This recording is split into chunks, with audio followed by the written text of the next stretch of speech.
Sa edad na 25, ipinakasal si Hailey sa isang estrangherong lalaki dahil lamang sa kagustuhan ng mga magulang na magkaapo.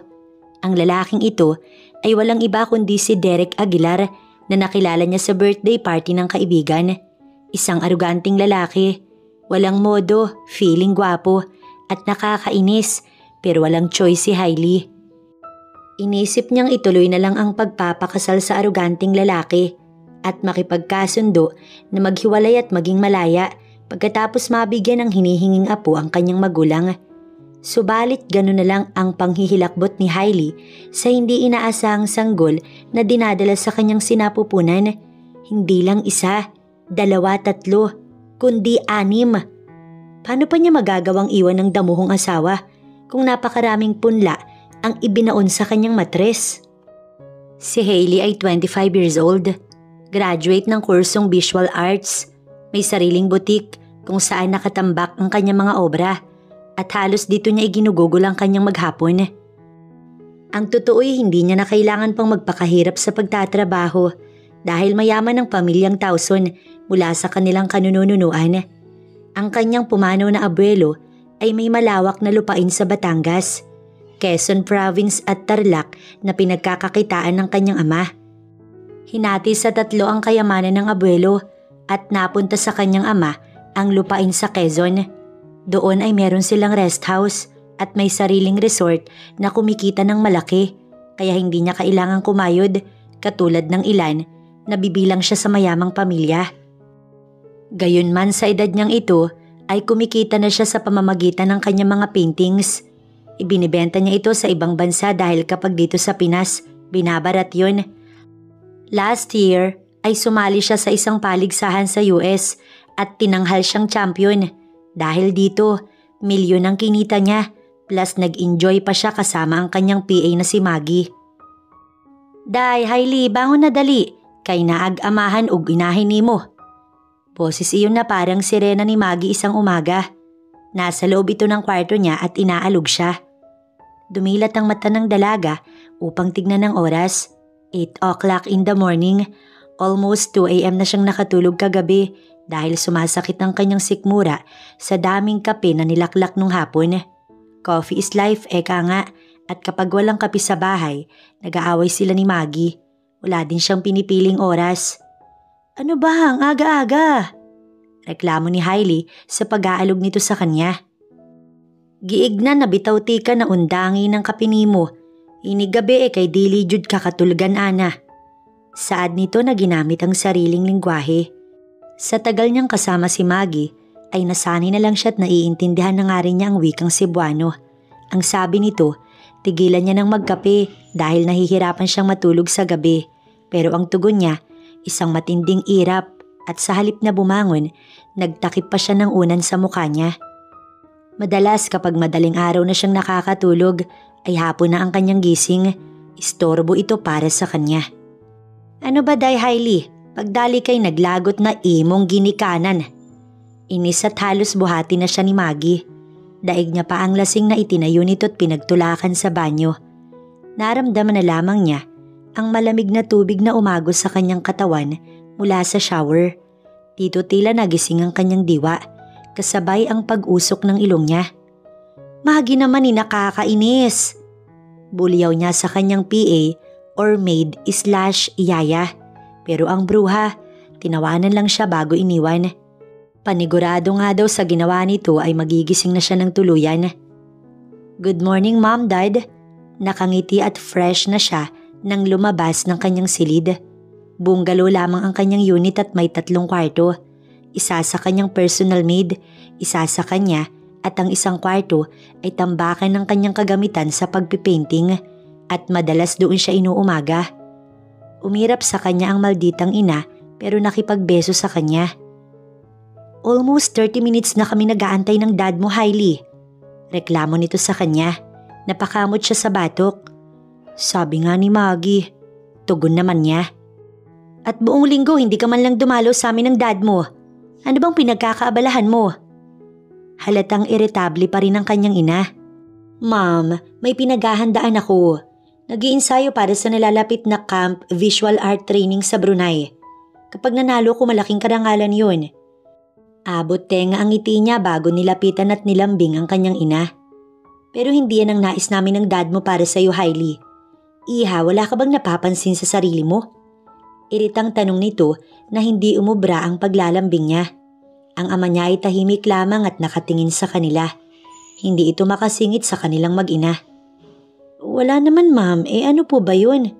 Tanong niya at pagkaway umupo sa mahabang sofa. 25 ka na at wala ka man lang boyfriend. Wala ka bang balak mag-asawa? Matanda na kami ng dad mo. Gusto ko ng maraming apo na maingay sa mansyon na guguluhin lahat ng gamit ko sa kwarto.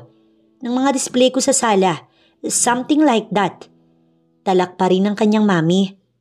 Pakiramdam tuloy ni Hailey. Maingay na music kaya gusto niyang matulog ulit. Hindi niya napigilan na maghikab. Maggie, itimpla mo nga ako ng kape. Utos niya sa kanyang PA. Madali naman itong tumalima. Nang ibalik ang atensyon sa ina, hindi maipinta ang mukha nito sa galit dahil hindi nga naman niya pinakinggan ang sinabi nito. Ma'am, sorry ha, pero wala pa akong planong mag-boyfriend, lalo na ang mag-asawa. I enjoy my single life. At yung apo, next time na yun. Kung ganun, mapipilitan kami ng dad mong ipagkasundo ka sa anak ni Mr. and Mrs. Aguilar. At wala ka magagawa pa, Hailey. Walang reaksyon mula sa dalaga. Lalo at dumating ang kape niya na inabot ni Maggie. Thank you, Maggie. Pagkuway tsaka ulit binalingan ng kanyang ina. Gwapo ba yan? Labas sa ilong niyang tanong. Kung ipagkakasundo siya ng ina sa taong hindi niya mahal, abay mas okay yun. Pwedeng peki ang kasal. Aba natural. Tisoy at matangkad. Pagmamalaki ng ginang. Kayo ho ang bahala, ma'am. Basta apo lang kailangan niyo pagkatapos nun okay na kayo. Walang anumang saad ni Hailey. Kaysa magdrama pa siya, edi pumayag na lang para tapos na ang usapan. Nagkatinginan ng mag-asawa sa kanyang naging reaksyon. You mean, iha, payag ka? Oo na agad? Excited at nasisiyahang tanong ng kanyang ina. Oo ma'am, wala naman ako magagawa. Kayo na po ang nagdesisyon. Walang emosyon niyang tugon at humigop ng kape. Pinakakalma nito ang diwa niya. Kahit sa totoo lang, nais niyang maghurumentado. Bueno, iha, total pumayag ka na, i-settle na namin ang kasal niyo. Tila kinikilig ang kanyang ina. Tumango lamang siya bilang tugon. Sa tingin naman niya, plano lamang nito iyon dahil sa buong oras na nag-uusap sila, naging tahimik ang dad niya. Siyempre, iniisip din nito ang kanyang magiging damdamin. Daddy's girl kasi siya at love siya nito ng sobra, lalo at nag-iisang anak lamang siya nito. Itong mami niya ang atat na magkaapo. Nabuburyo siguro ito sa bahay, lalo na at araw-araw nasa trabaho ang kanyang ama. Wala itong kasamang mag-shopping, magpunta ng salon, dahil kung anong hilig ng kanyang ina ay siyang ayaw niya. Mas gusto pa niyang mag-paint maghapon kaysa lumabas ng bahay. Matapos ang usapan, tsaka pa sila kumain ng almusal na inihanda ni Maggie at tuwang-tuwa ito hanggang sa nagpaalam na sa kanila. Siya naman ay nagtungo sa kanyang silid upang matulog ulit.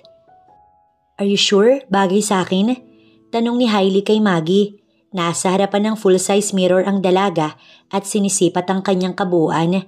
Kaarawan ngayon ng best friend na si Yula at inimbitahan siya.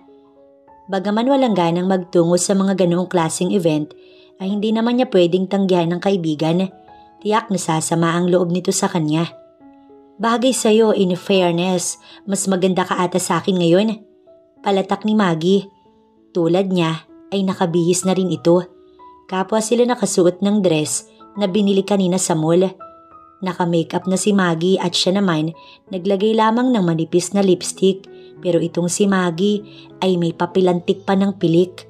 Pangarap daw nitong makapag-asawa ng mayaman para makapagpatayo ng sariling business nang sa ganun makaalis na sa poder niya. Pero batid niyang panakot lamang iyon ni Maggie dahil hindi na ito makakahanap ng katulad niyang amo. Para na nga silang magkapatid kung magturingan. Ngumiti siya rito. So let's go? Pagkuway nauna na siyang tumalikod kasunod ang kanyang assistant. Hindi nagpapahuli ang ganda nito. Ayaw ko ng mabilis na pagmamaneho ha. Yung makakarating tayo sa party na hindi magulo ang buhok ko. Bago sumakay sa kanyang kotse, pinaalalahanan niya na ito. Madalas kasing nakikipagkarera ito sa malalaking truck. Yes, ma'am. Nginitian siya ni Maggie ng matamis at panatag na siyang pumwesto sa passenger seat. Hindi pa man nakakapagkabit ng seatbelt, tumatawag na si Yula. Ano na bes, nasa na kayo? Naiinip ang boses ni Yula sa kabilang linya. On the way na kami. Bilisan mo na pwede, ikaw na lang ang wala. Kahit kailan talaga you're always late. Dinig ni Hailey ang ingay ng tawanan sa background ng kaibigan, kaya bahagya itong sumisigaw. Sinulya pa niya ang suot na relo.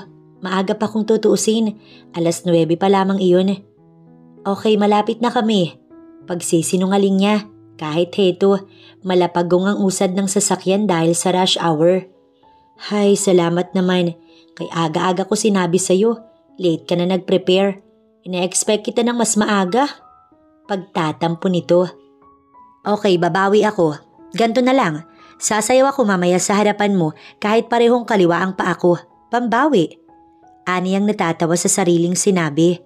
Never pa siyang sumayaw at hindi niya nga alam kung gagawin nga niya. Sa kabilang linya, tuwang-tuwa si Yula. Nagtititili ito. Siguraduhin mo ha kundi lagot ka sa akin. Mukhang mapapasubo nga siya. Nasulyapan niya pa si Maggie, natatawa-tawa din sa kanyang sinabi. Ano nga kayang itsura niya pag ganun? Well, bahala na. Pagdating sa party ni Yula, tumambad sa kanila ang marami nitong bisita. Ang iba ay kabatchmate pa nila noong high school. Ang iba naman, kapamilya ng kaibigan. Katulad niya ay may sariling bahay si Yula at negosyo. Eto na rin ang namamahala ng naiwang negosyo ng pumanaw na ama. Dahil nag-asawa na rin ang ina nito at nanirahan sa ibang bansa. Ang katuwang sa buhay ng kanyang best friend ay kasintahan nitong si Regio na 2 taon ng karelasyon. Sa gate pa lang, sinalubong na kaagad sila ni Yula. Sa wakas, after 20 years, dumating ka din. Nagtatampo itong nakipagbeso sa kanya, gayong 30 minutes lamang siyang nalit. Hindi na lamang sumagot at nginitian ito. Sinulya pa niya si Maggie upang iabot ang kanyang regalo para dito. Matapos nitong makipagbeso sa kanya, binalingan ng kanyang kaibigan at nakipagbeso rin tsaka sila dinala sa loob. Ipinakilala sa mga naroon ng ngiti at tango lamang ang kanyang tugon. Saglit siyang nakipagbiruan sa mga kabatchmate bago dinulutan ng pagkain ng kaibigan at nagdala ng wine sa kanilang table. Wala pang 30 minutes ay may 2 dumating na bisita si Yula. Ang isa ay pinsan nito na dati niya nang kakilala, si Sherwin, at may isa pang kasama na nagpakilalang Derek sa kanila ni Maggie. Sobrang presko dahil ramdam niyang hinaplos ang kanyang palad matapos makipagkamay. Mayabang din at sinabing sa edad nitong 29 may sarili ng negosyo. Basta hindi niya nagustuhan pero kailangan niyang pakisamahan dahil kasama nila ito sa iisang table. Basta nag-enjoy siya, uminom ng wine at ginawa ang ipinangakong sasayawan ng birthday celebrant sa harapan nito. Bro, maganda diba? Kanina ka pa nakatitig, obvious na type mo. Ano, ilakad na kita. I know her. Matagal ng bestie ni Insan yan. Walang jowa. Napalingon si Derek sa gawi nang nagsalitang si Sherwin. Saglit niyang inalis ang tingin sa dalagang nasa gitna at umiindak. Lumagok muna siya ng alak bago binalikan ng tanaw si Hailey. I'm getting married, Sherwin, alam mo yan. Buntong hininga ni Derek. Kahapon lang, kinausap siya ng ama na pakasalan ng anak ni Mr. and Mrs. Tuason at hindi niya ito matanggihan, lalo na at nagmakaawa sa kanyang mag-asawa na tanggapin ang anak ng mga ito. Pero hindi niya maialis ang titig ngayon kay Hailey. Kanina habang papalapit siya sa dalaga, ay may pakiramdam siyang nais pa itong makilala. Oo nga pala. Ikaw ba naman kasi pumayag na magpakasal sa babaeng hindi mo pa nakilala? Paano kung mukhang ibiniti nito ang sasabihin tsaka tumawa ng malakas? Kung pangit? Tanong niya at nailing din. Oo, parang ganun. It doesn't matter. Ang mahalaga magkakaintindihan kami at magiging masaya ang married life ko. Saad pa ni Derek. Napapalatak ito. Ako ayoko ng arranged marriage, bro. For me lang ha, pero ikaw yan eh. Go, ituloy mo na lang. Pero once na hindi kayo magkaintindihan ng babaeng pakakasalan mo, huwag mong sabihing hindi kita pinaalalahanan. Salamat. Wika ni Derek.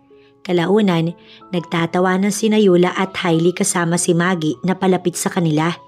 Tumayo kaagad si Sherwin at sinalubong si Maggie at inayang magsayaw. Hindi naman tumanggi ang dalaga, kaya muling bumalik sa gitna ang dalawa. Si Yula naman ay tinungo ang ibang bisita kasama si Regio, kaya naman, "Hi," nakangiti niyang bati kay Hailey na nag-iisang bumalik sa kanilang mesa. "Hello din," napipilitan or walang gana nitong tugon sa kanyang bati. Hindi man lang siya sinulyapan, kaya umusod siya ng upo upang magkatapat silang dalawa. Napansin kaagad ni Hailey ang ginawa ni Derek, kaya napatingin siya sa preskong lalaki. "Can I get your number?" Hawak na nito ang cellphone nang magtanong at titig na titig sa kanya. Alam niyang maganda siya at matagal niya nang napatunayan yon. Pero sa uri ng titig nitong nakakalusaw ay tila hindi iyon paghanga lamang. Naghihintay ako, Hailey." "Sorry pero hindi kita type. Alam ko na ang patutunguhan nito. Kukunin mo yung cellphone number ko, tatawag ka, makikipagkwentuhan at kapag close na tayo, aayain mo ko lumabas at anong kasunod? Aayain mo ko mamasyal at liligawan mo ko. Kapag nagkaroon ng pagkakataon, kukunin mo yung pagkaberhen ko tsaka iiwan. Ganyan naman kayo mga lalaki kaya no way. Hindi ko ibibigay ang number ko." Mahabang saad ni Hailey bago tumayo at iwanan ng preskong lalaki. Si Derek naman ay tulalang naiwan sa kanyang upuan na sinundan nito ng tingin. Nang mag-sink in sa utak niya ang sinabi ng babae, napangiti siya. Na-challenge bigla siya kay Hailey. Pasado 11:00 na ng gabi, nang mag-ayang umuwi si Hailey na hindi na hinayaan pang makausap ang preskong lalaki kahit na nag-attempt pa itong lapitan siyang muli. Habang nagmamaneho si Maggie, bigla na lang tumunog ang message tone sa cellphone ng dalaga at nagkukumahog itong itinabi ang kotse upang alamin kung sino ang nagmensahe. Ang tamis ng ngiti nito habang binubuksan ang mensahe sa cellphone. "Oh, ang sweet-sweet talaga ni Sherwin. Love ko na siya." Saad nito at niyakap ang hawak na cellphone at tila ba naroon ng lalaki. Hindi siya nagkomento pero napataas ang kanyang isang kilay. Pwede ba yun? Kanina lang nakilala, love na agad. "Tingin mo day, bagay kami ni Sherwin?" Nang di makatiis ay tanong sa kanya ni Maggie. Napaismid si Hailey, hindi dahil bitter siya, kundi dahil never siyang naniniwala sa love at first sight, dahil ang love na de-develop iyon after mong makilala ang isang tao kapag magkasama kayo ng matagal. "Hindi kayo bagay." Baliwalang tugon niya. Napasimangot ito at nagpatuloy sa pagmamaneho. Basta, kapag niligawan ako ni Sherwin, sasagutin ko kaagad siya." Narinig niyang tugon nito at inirapan siya. "Bahala ka. Pero bago yun, gusto kong malaman mo na yung si Sherwin. Marami nang naging girl at lahat iniwang luhaan." Pananakot niya rito. Baka naman talaga may rason kung bakit iniwan ni Sherwin ang mga yun. Basta ako, aalagaan ko siya at pasasayahin, no? Hindi na siya nagkomento pa dahil ni minsan, hindi niya sinubukang magmahal. Deadma siya sa mga nanliligaw sa kanya noon. Ang iba nga ay nabalitaan na lang niyang ikinasal na sa iba. Samantala si Derek, pauwi na rin ang mga oras na yun. Kasabay ang kaibigang si Sherwin. Hawak ang cellphone at nakangiti. "Type kong ligawan si Maggie, yung assistant ni Hailey. Palagay mo bro, sasagutin kaya ako?" Dinig niyang tanong nito. "Kahit naman sino type mo. Anong nangyari sa inyo ni Nancy? 3 buwan lang wala na kayo. Para ka lang nagpalit ng sapatos." Panunuya ni Derek sa kaibigan. "Wala bro eh. Pinakilala nga ako sa pamilya. Ginawa naman akong gatas ang baka." Kakamot-kamot ito sa ulo. "Natural, nagpapa-impress ka. Nandun na tayo pero mula nang maging kami, inaasa na sa akin lahat ng gastusin ng kanyang pamilya. Puwera pa yung pang-shopping niya. Kakaiba bro." Nagkibit balikat si Derek at hindi na nagkomento pa sa sinabi ni Sherwin. Bad trip siya sa pandidedma ni Hailey sa kanya. Ganoong wala naman siyang masamang intensyon sa dalaga. Ang nais lamang niya ay makilala ito pero isinawalang bahala na lamang niya. Total naman, ikakasal na siya. Ilang linggo ang lumipas At abala na nga ang mga magulang ni Hailey sa paghahanda para sa kanyang kasal. Ang sabi ng mga ito, surprise na lamang ang groom niya since wala na siyang magagawa pa. Sa bagay wala din naman siyang planong makita at makilala kung sino man ang kanyang groom. Ba't naman nakasimangot ka, Day Hailey? Di ba dapat nakangiti kang ganto dahil ikakasal ka na? Ngumisi itong labas ang gilagid. Hindi niya alam kung nangasar ang kanyang assistant. Patungo sila ngayon sa isang dressmaking para sa kanyang wedding gown. Kanina ay excited siyang tinawagan ng ina at schedule daw siyang pasukatan ng damit sa araw na ito, kaya napilitan siyang gumayak ng maaga.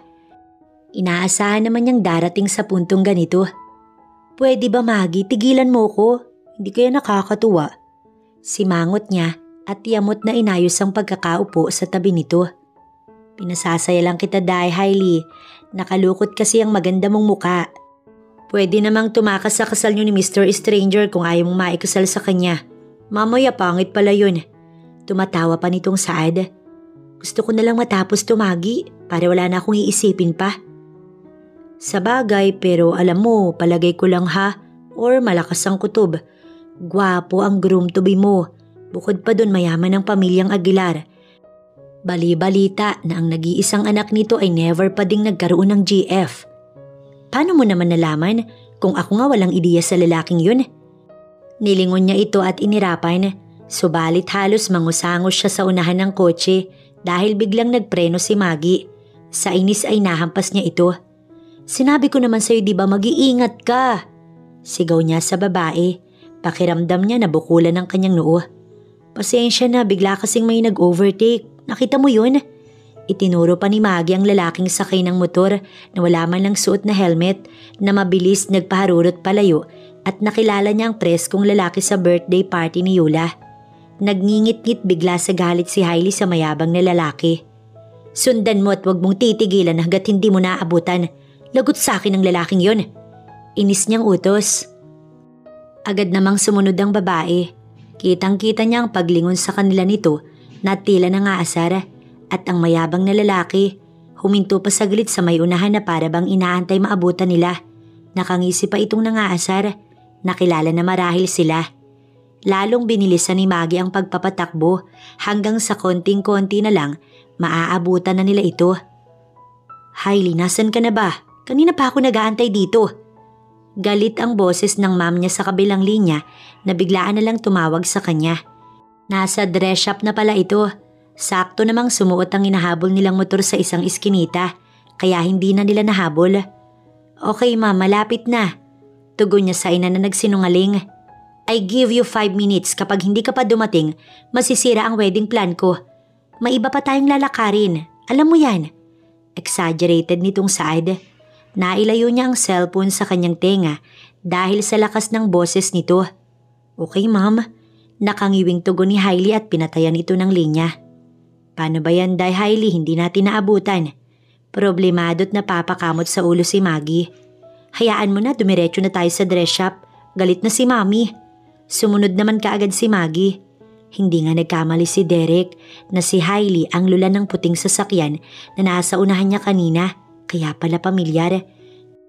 Kita niya sa magandang mukha nito ang pagkayamot kaya malakas siyang natawa. At sinadya niyang sumuot sa isang iskinita pagkakitang agresibo itong sundan siya kaya hindi ito makahabol.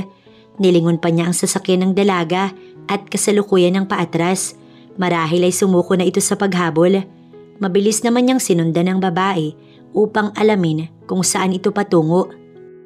Sa isang dress shop tumuloy ang sasakyang puti na sinusundan ni Derek. Maaaring nag-shopping ang dalaga. Inayos niya ang tayo ng motor at isinuot ang dark shade para hindi siya mahalatang nakaabang sa dalaga. Sa malayo din siya nagpark banda pero tanaw niya sa loob dahil sa lamin ng pader ng shop. Umupo siya sa ibabaw ng motor paharap sa entrance ng shop habang tinatanaw ang dalaga.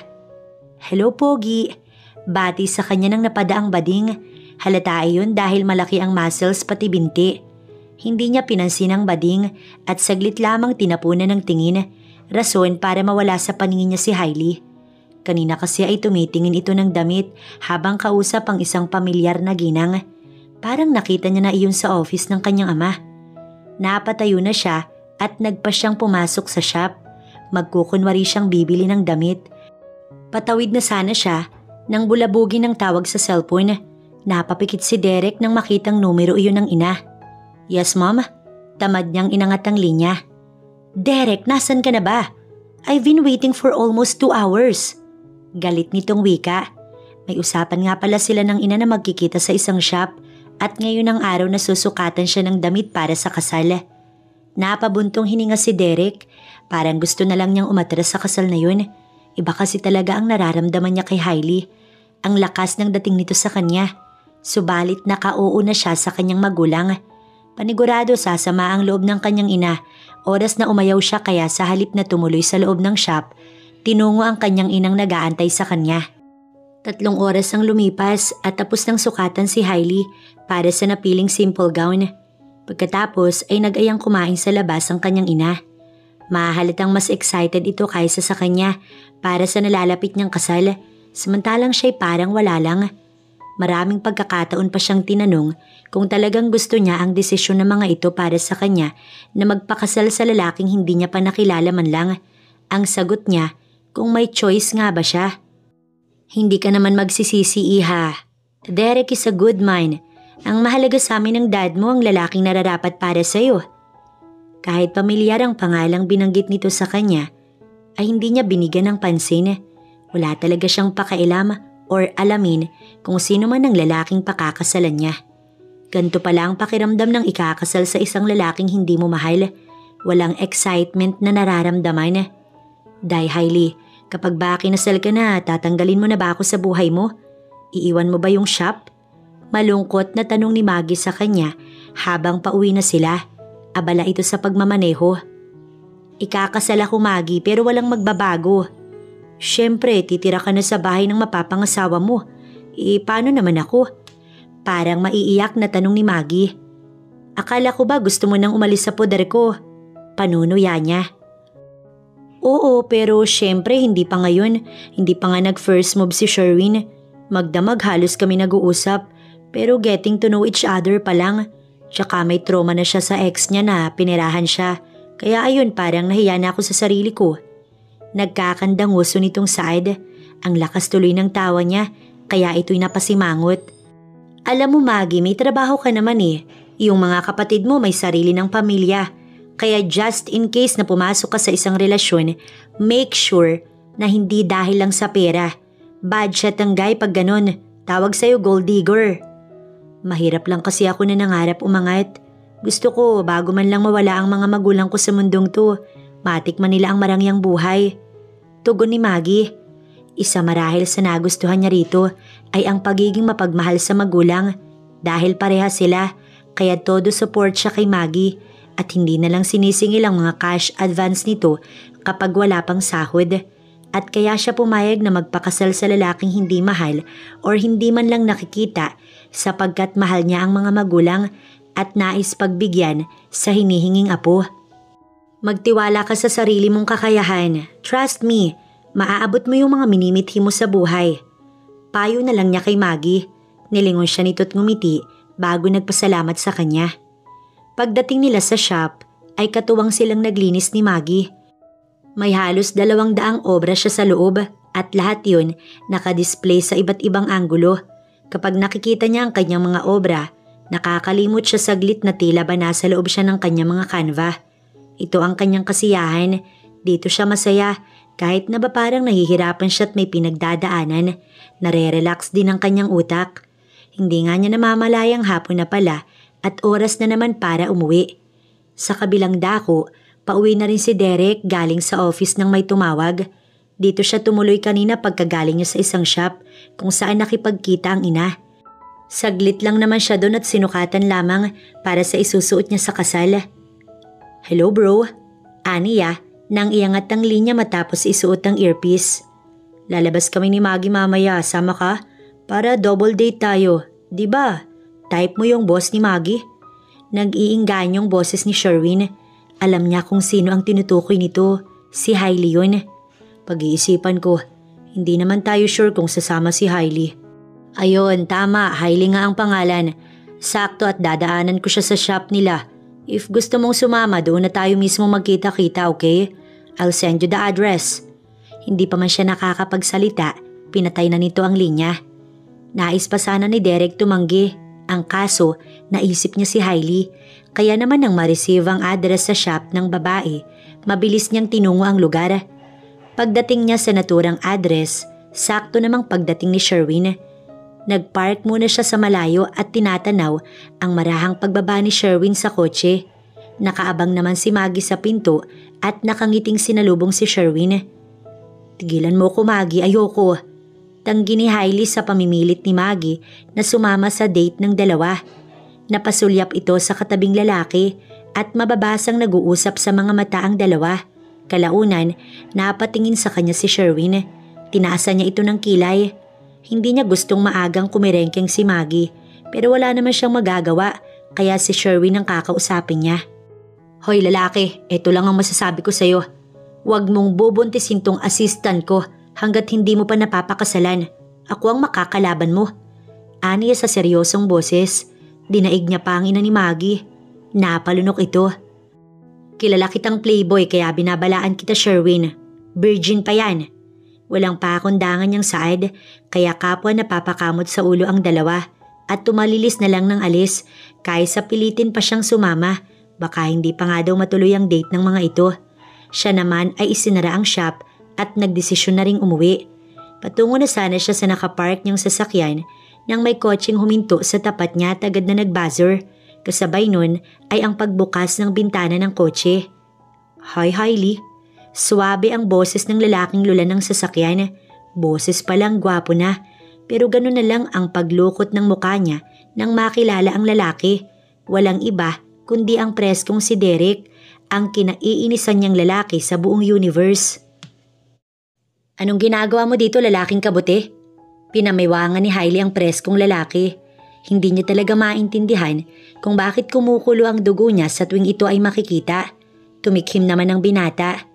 Sakay na, ihahatid kita kahit na ang... Ibiniti nito ang sasabihin, tsaka lalo pang inilabas ang ulo sa bintana ng kotse. Hinagod siya ng tingin mula ulo hanggang pababa bago ito ngumiti. Abay, manyak kaya? Dinuro ito ng dalaga. I mean, ihahatid kita, Miss Beautiful. Ngisi nito tila nangaasar. Tingin mo sasakay ako sa kotse mo? Paano kung pagsamantalahan mo ko dyan sa loob, no? Taas kilay niya bago ito dinuro.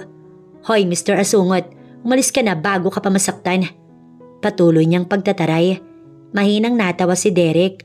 Aliw na aliw sa bawat bukha ng makipot na labi ni Hailey. Miss, hindi ako rapist for your information. Besides, may taste ako sa babae. Tuloy ay mas lalo niya pa itong inasar. Dahil dito, namula ang magkabilang pisngi nito sa galit at umarko muli ang labi. May nais itong sabihin sa kanya pero hindi maituloy dahil sa gigil. Mangani-ngani siyang lapitan at hatawin pero nakahanda naman siya sa anumang gagawin nito. Ang kaso, nagpapadyak itong lumapit sa sariling kotse at sumakay matapos siyang batuhin ng masamang tingin. Napangiti si Derek habang sinusundan ng tingin ang humarurot nitong sasakyan. Balak sana niya itong sundan kaso baka hindi na siya makalapit ng lubusan sa dalaga. Nagpasya na lamang siyang umuwi. Yes, balae, nakahanda na ang aking anak sa kasal. Huwag kang mag-alala. Saktong nasa sala si Derek nang marinig ang masayang boses ng ina mula sa komedor. May kausap ito at parehong masaya. Manang, may bisita ba si Mommy? Tanong niya sa maid na palapit sa kanya. Oo sir, si Mrs. Tuazon. Ngiti nito sa kanya bago siya nilagpasan. Ang ina ng babaeng pakakasalan niya. Dala ng curiosity, sumilip sa komedor si Derek. Masaya pa ring nag-uusap ang dalawa nang lapitan siya. Hi ma'am, bati ni Derek sa ina nang tuluyang makalapit sa mga ito. Hi iho, good you're here. Meet your soon-to-be mother-in-law, ang tita Ludesa mo. Masayang pagpapakilala ng ina sa ginang na nakangiti sa kanya. Napatanga pa nga siya sa pagkakatitig dito dahil pamilyar ang babae. Eto kasi ang ginang na kasama ni Hailey kanina sa isang dress shop. Kung ganun, si Hailey ang babaeng pakakasalan niya kung hindi siya nagkakamali. Nice to meet you, tita. Bati niya at simpleng umiti. Magkahalo ang nararamdaman niya ngayon dahil maaaring hindi siya sigurado. Matapos uminom ng tubig, nagpaalam na agad siya sa mga ito. Balae, magandang lalaki pala ang anak mo. Totoo pala ang iyong sinabi. Bagay na bagay siya sa Hailey ko. Hindi pa tuluyang nakalalabas ng komedor si Derek nang marinig niya iyon. Si Hailey nga ang anak ni Mrs. Tuason. Tama ang kanyang hinala. Kung ganun, nasa shop si Hailey kanina para magsukat ng isusuot na damit para sa kasal nila. Malaki ang mga hakbang niya na umakyat ng hagdan, tuloy-tuloy sa kanyang silid. Kinuha niya kaagad ang laptop at kasalukuyan ng tinitipa ang buong pangalan ng dalaga sa social media. At nandoon lahat ng impormasyon na nais niyang malaman tungkol sa babae. At ang babaeng kanina lang ay kaharap niya ay siya rin palang pakakasalan niya. Kung sinuswerte nga naman siya. Napagiti si Derek sa hindi sinasadyang pagkakataon. Titig na titig siya sa maamong mukha nito na nasa kanyang screen. Sinong magsasabing coincidence ang lahat? Kaya pala kakaibang nararamdaman niya kay Hailey dahil ito pala ang babaeng pakakasalan niya. At mukhang walang kaidi-ideya ang babae na siya ang groom nito. Sa sobrang saya, kinuha niya ang cellphone na tinawagan si Sherwin upang ibalita ang tungkol dito pero walang sumasagot. Maaaring abala ito sa date ng dalawa. Ang ginawa niya, nag-friend request sa babae. Hello Hailey, it's me Derek. At nagpadala ng message kahit hindi pa man na-accept ang kanyang friend request. Makikipagkaibigan na siya sa kanyang soon-to-be wife. Sa kabilang dako, kadarating lamang ni Hailey sa kanyang unit dahil dumaan pa siya sa grocery. Sinigurong hindi siya masusundan ng lalaking asungot. Wala siyang tiwala sa mukha nito. Kadalasan ng masasamang tao, nagtatago sa magandang itsura. Hindi porke gwapo ay mabait na. Minsan sila pa yung mas halangang kaluluwa. As in pagdating sa mga lalaki wala siyang tiwala. Iisa lamang ang pakay ng mga ito sa kanila. Ano pa ba? Kundi ang kanilang mainit-init na bibingka. Pagod siyang humilata sa ibabaw ng sofa habang bitbit ang isang mangkok ng grapes na kanyang binili sa supermarket. Nagbukas ng TV at iniunat ang nangalay ng mga paa. Kalaunan, narinig niyang tumutunog ang cellphone sa dami ng notification. Kinuha niya iyon upang magulat dahil bawat post niya ay may heart react mula sa isang account na nagngangalang Derek Aguilar. Inistalk niya muna ito at dinedma ang friend request. Siya nga ang asungot na lalaki. Talagang pati sa social media ay nasusundan siya at nagpadala pa ng mensahe sa kanya. Ang kapal talaga ng apog. Dahil dito, gigil niyang binlock ang lalaki. Tignan niya kung makapag-message pa ito sa kanya. Samantala si Derek ay napapakamot sa ulo nang makitang nakablock na siya sa babae. Pero sa halip na maasar ay napangiti siya. Hindi niya na kailangan pang magpakahirap. Sa kanya din naman ang bagsak nito. Nangingiti na lamang siyang itiniklop ang laptop tsaka lumabas ng kanyang silid. Dumating ang araw ng kasal ni na Derek at Hailey. Nakangiting bumangon si Derek sa umagang iyon at nahalatang excited. Agad humarap sa salamin at nginitian ng sarili habang sinusuklay ng daliri ang kanyang buhok. Isang buwan na din siyang nag-antay na maganap yun. Good morning Mom, Dad. Paglabas ay bati niya sa mga ito. Your breakfast is ready, iho. Halika na. Para siyang bata na inalalayan ng kanyang ina patungo sa komedor. Kaya babait ng mga ito sa kanya. Walang kaalam-alam na kilala na niya ang babaeng pakakasalan niya. Iho, wala ka bang sasabihin sa amin ng mamo bago ka ikasal? Tanong ng kanyang ama. Nakaupo ito sa may kabisera. Tungkol saan, Dad? Balik tanong niya. Hindi ka ba curious sa babaeng pakakasalan mo? No, Dad. Mamimit ko rin naman siya later. Nagkatinginan ng dad at mom niya bago nagpalitan ng ngiti. Tsaka siya minanduhang kumain na. 10:00 ang seremonya ng kasal at 8:00 pa lang ng umaga. Pagkatapos mag-almusal, agad siyang naligo. Sa banyo ay pakanta-kanta pa ang binata at kay gaan ng kanyang pakiramdam. Malaki ang advantage para sa kanya ng arranged marriage dahil kahit hindi siya nanligaw kay Hailey ay mauuwi pa rin sila sa kasal lalo at may pagkasuplada ang babaeng gusto niya at mainit talaga ang dugo tuwing siya ay nakikita. Paglabas sa kwarto ay bis na ang binata. Actually maaga pa pero bilang groom siya dapat ang mauna sa simbahan at mag-aantay sa maganda niyang bride. Kapwa nakangiti ang kanyang mga magulang nang salubungin siya upang yakapin at batiin. Katulad niya, bihis na rin ang mga ito. Saglit lamang silang nag-usap bago niya tinungo ang kanyang sasakyan. Samantala si Hailey naman, alas 8 pa lang ay nasa mansyon na dahil pinasundo talaga ito ng ina sa kanyang unit kasama ang kanyang bridesmaid na si Maggie. Ang best friend naman niyang si Yula ay tumawag sa kanya kanina na pupunta na lang sa simbahan kasama ang boyfriend nitong si Radyo. Hindi pa nga makapaniwala ang kanyang best friend na ikakasal na pala siya mismo sa araw na yun. Pagdating sa mansyon ng mga Tuazon ay sinalubong kaagad siya ng exaggerated niyang ina at pinagalitan ng driver na sumundo sa kanila ni Maggie dahil 2 oras daw ang inabot nila sa daan samantalang wala pang 1 oras.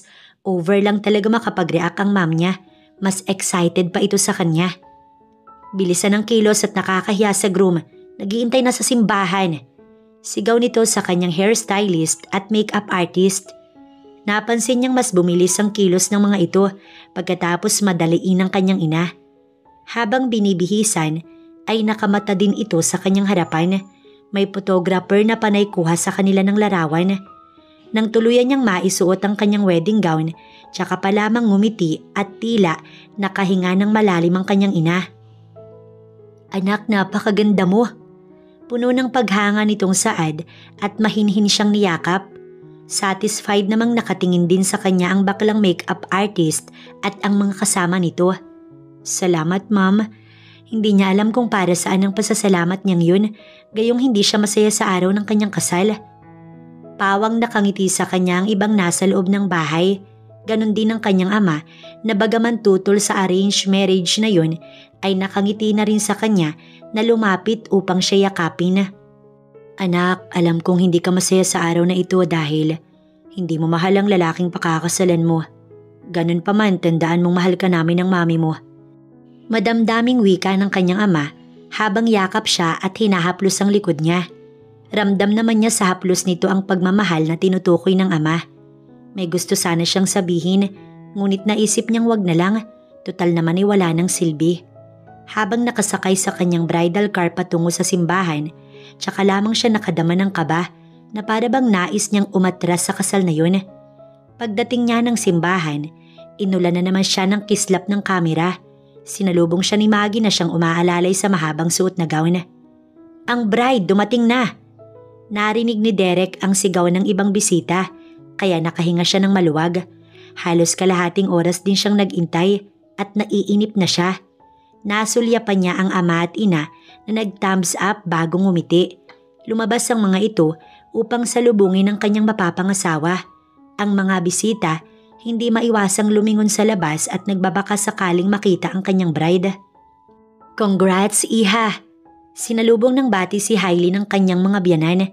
Niyakap siya ng mga ito bilang pagtanggap sa pamilyang Aguilar. Bagaman hindi siya kilala at tanging iyon ang unang pagkakataong makaharap niyang mag-asawa, ay magiliw ang mga ito sa kanya. Maraming papuri ang kanyang naririnig mula sa mga ito at tanging ngiti at pasasalamat lamang ang kanyang naging tugon. Hanggang sa nagsimula na siyang igiya ng kanyang mga magulang patungong pinto ng simbahan. Bilang private ang kasal ay walang gaanong dumalo kundi ang mga malalapit lamang sa kanila maging sa kabilang pamilya. Nang bumukas ang pinto ng simbahan at umalingaw-ngaw ang isang instrumental, hudyat upang pumasok na siya sa loob, ang iilang bisita ay nakamata sa kanya at nagulat maari sa kanyang maladyosang kagandahan. Ano pa nga ba? Nagbistula na siyang humahakbang palapit sa altar, hawak ang kanyang bouquet na may nakaplaster ng ngiti sa kanyang mga labi. Pilit ng ngiti dahil hindi naman siya masaya. Ngiting napalis pagkakita sa kanyang groom na nag-aantay sa harap ng altar. Nakangiti at napakagwapo ang matikas na lalaki. Natigilan siya sa paglalakad habang nakatitig sa kanyang groom. Namamalikmata ba siya? Para isiping si Derek ang lalaking nag-aantay sa kanya malapit sa altar? No, baka dahil sa matinding inis niya sa lalaki kaya nakikita niya ito sa kanyang balintataw. Nagpatuloy siya sa paglalakad habang kapwa sila nakatitig sa isa't isa. Pero kahit anong kurap niya, si Derek talaga ang nakikita niya hanggang sa tuluyan na siyang nakalapit at masigurong ito nga. Biglang sumiklab ang inis na nararamdaman niya rito nang lumabas ang mapang-asar nitong ngiti habang inaabot ang kamay niya at mabilis na ikinawit sa braso nito. Bakit siya? No, hindi pwede to. Ayoko sa kanya. Sigaw ng utak ni Hailey habang iginigiya na siya palapit sa may altar matapos kamayan ni Derek ang kanyang ama at mag-bless sa kanyang mami. Wala nang nagawa pa si Hailey sa mga sandaling yun kundi ang magpatianod kahit naguhurmintado ang utak niya sa galit. Sa harap ng altar ay inis na inis si Hailey na bahagyang lumayo sa katabing lalaki. Sa dinami-dami ng hayop, ba't ito pang isang nakatakdang mapangasawa? Wait, hindi kaya dahil alam ng lalaking ito na ikakasal sila? Kaya parang hindi na nagulat ang lalaki pagkakita sa kanya? Kaya pala kahit saan siya sumuot ay naroon ito. Sumenyas ang pari sa kanya na bahagyang lumapit kay Derek dahil para siyang na-allergy at lumayo sa lalaki. Ayaw niya talaga itong makita pero eto pa pala ang nakatakda niyang pakasalan. Walang kibo na umusod siya palapit sa lalaki. Ramdam niya ang pagdikit ng mga braso nila kaya kinilabutan siya. Gusto niyang mag-react, magreklamo't umurong sa kasal pero natagpuan na lang ang sariling nagpatianod sa mga nangyayari sa loob ng simbahan. Para siyang tuod, walang kaimo-emosyon habang isinusuot sa kanya ni Derek ang singsing at ang lalaking makapalang muka mapagsamantala ay may pahaplos pa sa kanyang palad. Pero dead malamang niya hanggang sa tuluyang matapos ang kanilang kasal at i-anunsyo ng pari na kasal na silang dalawa. You may kiss the bride. Nakangiti ang pari kay Derek nang sabihin iyon sa lalaki. Habang siya, tinitignan ng masama si Derek. Nagtama ang mga mata nila at kita niya ang mapanuring titig nito bago ngumisi at siya kinabig. Subukan mo kong halikan, kakatayin kita. Inis at nanginginig ang kanyang kalamnan sa inis, lalo at mas idinikit siya sa katawan nito. Sinusunod ko lang si Father, pumikit ka na lang. Utos pa nito sa kanya. Sakto lang na ibinuka niya ang kanyang mga labi upang magsalita nang sunggaban siya nito ng halik sa labi. Napasigok siya nang maramdaman ng paglapat ng labi nito sa kanya. Nalunok ata ni Hailey ang nais niyang sabihin at nanlaki ang kanyang mga mata. Mabuhay ang bagong kasal! Sigawan ng lahat sa kanilang paligid. Nasa labas na sila ng simbahan at binabati ng ilan.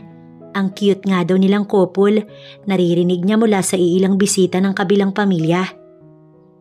Sa wakas, iha, miyembro ka na ng aming pamilya. Masaya siyang niyakap ng kanyang biyanan, ganun din ang dad nito.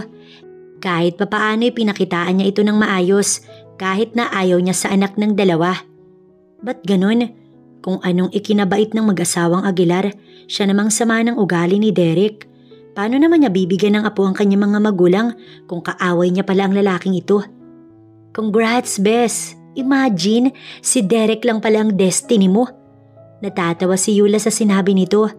Alam naman ng lahat kung anong kasal mayroon siya, pero ang saya-saya ng mga tao sa kanilang paligid, yun bang tipong nagmamahalan ng couple na ikinasal? Sabi pa nga ni Yula ay si Derek daw ang kanyang destiny dahil inabot siya sa edad niya ngayon at no boyfriend since birth, as in si Derek ang first kiss niya, first mine, ang forever. Tanging pag-irap lang ni Hailey ang naisagot sa sinabing iyon ng kaibigan. But wait, what is next? Hinila na siya ni Derek pasakay sa kotse nito habang patuloy na kumakaway at kilig na ang kanilang mga bisita, lalo na ang kanyang mga magulang. Nakikita niyang magkasundo talaga ang mga ito. Ako na pwede. Nang akmang kakabitan ng seatbelt ni Derek ay inagaw niya iyon sa kamay ng lalaki. May atraso pa ito sa kanya pero given na, total naman ay kasal na sila. Ngumiti lang ito at panakay siyang hinawakan sa baba. Huwag kang masyadong mataray, baka singilin kita sa honeymoon natin. Ikaw din. Nagbabadya ang boses ng lalaki bago nito bitiwan ng baba niya at naririnig niya ang mahina nitong tawa. Sinundan niya ng masamang tingin ng mayabang na lalaki matapos maramdaman ang kuryenteng dumaloy sa katawan niya sa simpleng paghawak nito sa kanya. Nakakapika talaga ang tukmol na to, naku, ang sarap tirisin. Bulong ng kanyang isip at kahit nang gagalaiti siya sa galit ay mas pinili na lang niyang wag kumibo at humalukip-kip sa gilid ng sasakyan. Hindi niya pinansin ang mga sinabi nitong walang kwenta hanggang sa makarating sila sa venue ng kasal. Hindi niya na rin hinintay pa na pagbuksan ito, bagkus ay nauna nang bumaba sa kotse at tuloy-tuloy sa loob na hindi na nilingon pa si Derek. Samantalang si Derek, wala lang na tumuloy din sa loob na sinundan ng mataray na asawa. Grabe bro, ang swerte mo kay Hailey. Siya pala yung nakatakdang pakasalan mo. Hindi makapaniwala si Sherwin na kanina lang din nalaman na si Hailey pala ang bride niya. Wala na siyang pagkakataong sabihin dahil palaging abala sa love life nito kay Maggie. Walang kaalam-alam na mauuna pa pala silang ikasal kaysa sa dalawa. Kapwa sila nakaupo ngayon sa harapan ng nakabukod na mesa malayo sa karamihan. Dito siya dinala ng mga paa matapos harapin ang kanyang ibang bisita. Lumagok muna si Derek ng alak habang tinatanaw ang maganda niyang bride. Kasalukuyang kausap nito ang magulang niya. Hindi lang naman ako ang swerte bro. Swerte din siya sa akin. Siya yung kauna-unahang babaeng dumating sa buhay ko at nabigyan ko ng ganitong atensyon. Tugon niya at muling nagsali ng alak. Gusto niyang magkaroon ng lakas ng loob mamaya para sa unang gabi nila ni Hailey. Sa bagay bro, may tama ka. Kilala kasi kita. Same kayong no in relationship since birth. And you know what? Kung paano ko nalaman? Dahil kay Maggie. Sa ganda ni Hailey, hindi ka talaga maniniwalang hindi pa siya nagkaka-boyfriend. Palatak ni Sherwin, pumitik pa sa hangin. Nang hindi sinasadya, napatingin sa gawin nila si Hailey. Naramdaman marahil nito ang titig niya. Ngumiti siya sa asawa pero tinugunin ng irap. Pero nakipagtagisan siya ng titig dito. Walang gustong magbaba hanggang sa lapitan ito ni Maggie at kalabitin. Nakita niyang sumulyap sa katabi niyang si Sherwin pero iniharang niya ang katawan upang sa muli magtagpo ang titig nila. Sa ginawa niya ay natawa si Maggie pero nanatili ang masamang titig ni Hailey sa kanya. Ang ilan ay nahahalata ang panakaw nilang titig sa isa't isa na wala namang kahulugan. Gabi na nang maghiwa-hiwalay ang mga bisita at nagkaroon na rin si Derek ng pagkakataong itakas ang asawa. Malayo-layo pa ang biyahe nila para sa kanilang honeymoon. May pinareserve na siyang hotel para sa kanilang dalawa. Halatang pagod ang asawa dahil nakatulog na ito sa sasakyan pa lamang. Hindi na lamang ito ginising ni Derek hanggang sa makarating sila sa kanilang destinasyon. Pabuhat din itong dinala ng lalaki pa sa loob ng hotel tungo sa nakareserve na kwarto para sa kanilang dalawa. Saktong kalalapag lamang ni Derek sa ibabaw ng kama kay Hailey nang ito ay umungol. Unti-unting dumilat ang mga mata, subalit muling pumikit. Siya naman ay tumalikod at kumuha ng malinis na towel, tsaka isa-isang ibinaba ang lahat ng saplot bago tunguhin ang loob ng banyo. Kailangan mabangong-mabango siya bago niya dalhin sa kalawakan ng asawa. Sa isipang iyon, pilyong napangiti si Derek.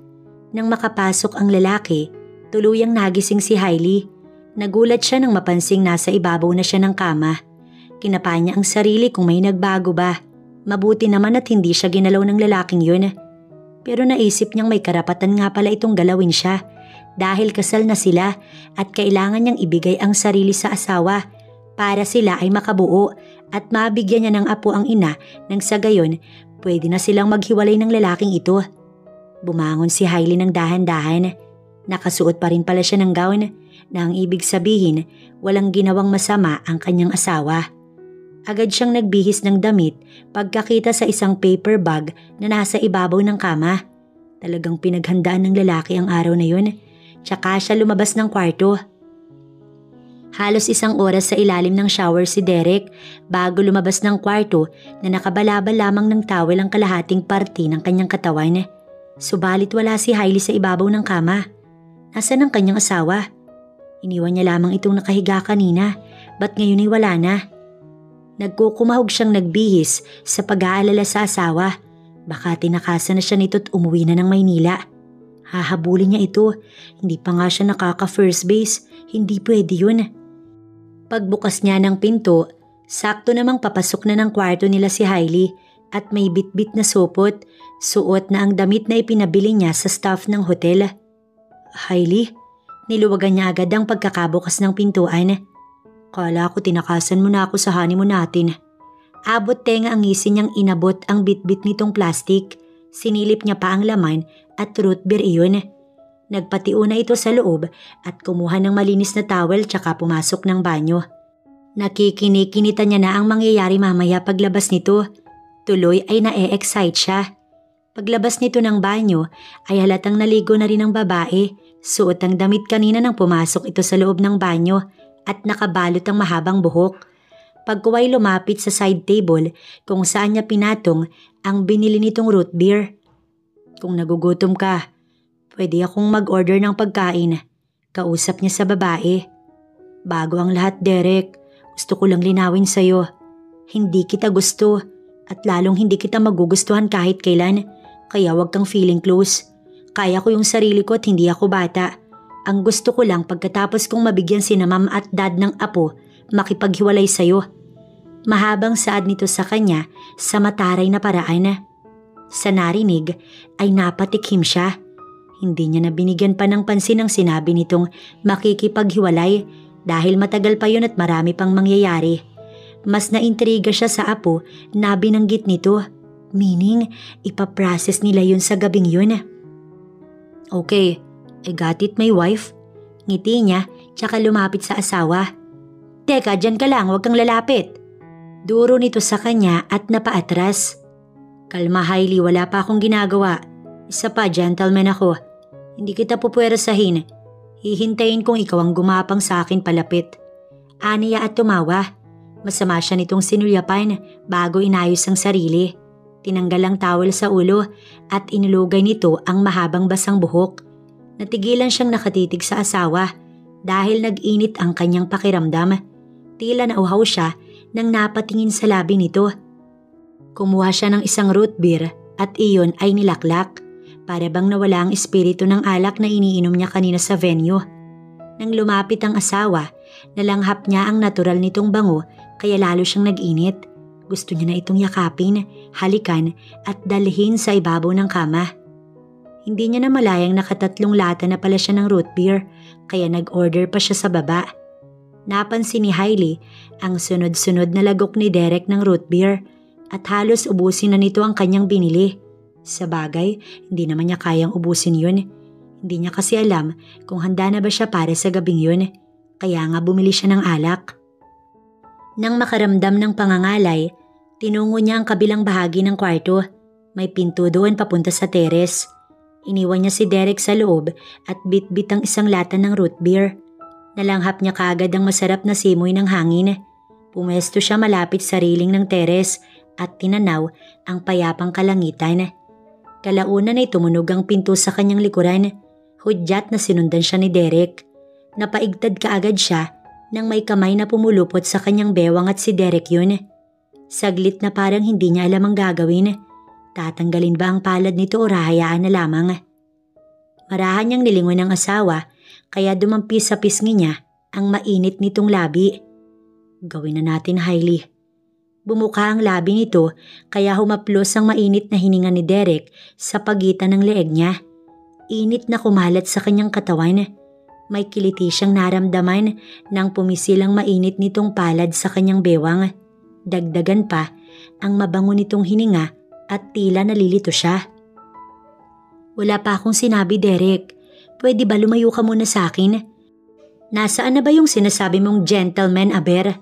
Galit niyang saad dito. Hindi siya nagpapakipot lang pero feeling niya hindi pa talaga siya handa. Bakit pa? Gagawin pa rin naman natin. So gawin na natin ngayon. Bawal magprotesta. Iba na yung para bukas. Masuyo nitong sinapo ang pisngi niya bago bahagyang iniharap sa lalaki at siniil ng mapangahas na halik sa labi. Dahil dito, nabitiwan niya ang hawak na root beer nang maramdaman ang panghihina ng tuhod. Mas kinailangan niyang kumapit sa braso ng lalaki, kundi mabubuwal siya.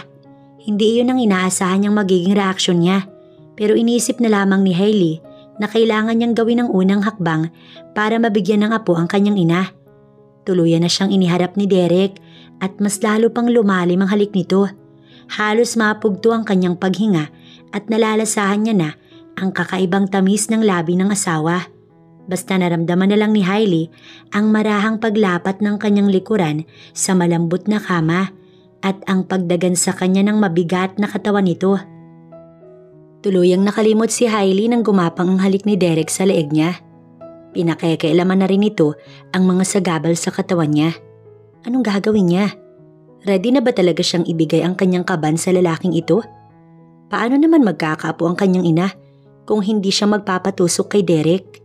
Oo nga naman, kailangan niyang ihanda ang kanyang sarili. At ilang sandali nga lang, nagaganap na ang bagay na iyon sa kanilang pagitan. Bagaman nangako itong magiging maingat, nasaktan pa rin siya, pero naisip ni Hailey na pagkatapos noon ay wala na. Napagbigyan niya na ang ina. Dasal niya na makabuo agad sila ni Derek. Kinabukasan pagising ni Hailey ay wala si Derek sa tabi niya. Kumilos siya upang bumangon, subalit sumigid ang sakit sa kanyang gitna. May nangyari nga pala sa kanila ng asawa kagabi. Nasa kama pa ang patak ng dugo mula sa napunit niyang pagkababae. Nakabalot pa ng kumot ang katawan niya nang pinilit bumangon upang tunguhin ang banyo. Isa-isa niyang pinulot ang nagkalat na damit sa kama. Maglinis ng katawan tsaka nagbihis. Paglabas niya ay nasa kwarto na si Derek. Good morning, breakfast in bed. Nakangiti ang gwapong asawa. Hindi niya ito pinansin at nang akmang lapitan, mabilis siyang umiwas sa lalaki at bumalik sa higaan. Nagtalokbong ng kumot. Kumain ka ng mag-isa, wala pa akong gana.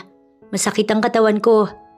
Inis niyang saad dito, pero hinila ni Derek ang kumot na nakatalokbong sa kanya at ibinato sa malayo. Ngayon ay kasalukuyan na siyang ibinabangon. Kumain ka. Susubuan kita pagkatapos inumin mo tong pain reliever. Mando nito at isinandal siya sa headboard ng kama. Masama niya itong tinignan. Ang hirap mo namang umintindi.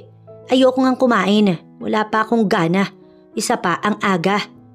Napasigok siya nang putulin ng halik ni Derek ang kanyang sasabihin. Nanlaki na lang ang mga mata bilang reaksyon. Isang demand mo pa, aangkinin kitang muli. Gusto mo ba yun? Ngising tanong matapos siyang halikan. Nagsalubong ang kilay niya pero sinigurong tikom ang bibig. Kaya nitong gawin lahat ng gustuhin dahil sila lang naman dalawang tao sa kwarto. Pero sa pagkakataong yun, tinitiris niya sa utak ang asawa. Bakit ba sa dinami-dami ng lalaki, ito pa ang naging anak ng mag-asawang Aguilar? Nakakayamot. Walang nagawa si Hailey kundi ang kumain at uminom ng pain reliever at pagkatapos hinayaan siyang matulog na muli ni Derek. Hapon na nang siya ay magising, pasado 3:00 yun. Ang haba pala ng tulog niya at magaan na ang kanyang pakiramdam. Mukhang malaking tulong ang pain reliever na pinainom sa kanya ni Derek dahil nawala ang pananakit ng kanyang katawan. Naligo kaagad siya at nagbihis tsaka tinungo ang teres. Tanaw niya ang magandang beach sa baba kaya nagpa siyang lumabas ng hotel para mamasyal. Subalit pagbukas ng elevator, bumungad ang kanyang asawa. Agad itong ngumiti pagkakita sa kanya. Gusto kong mamasyal sa labas. Saad niya at nilagpasan ng lalaki. Sasamahan na kita. Maraming bastos sa labas.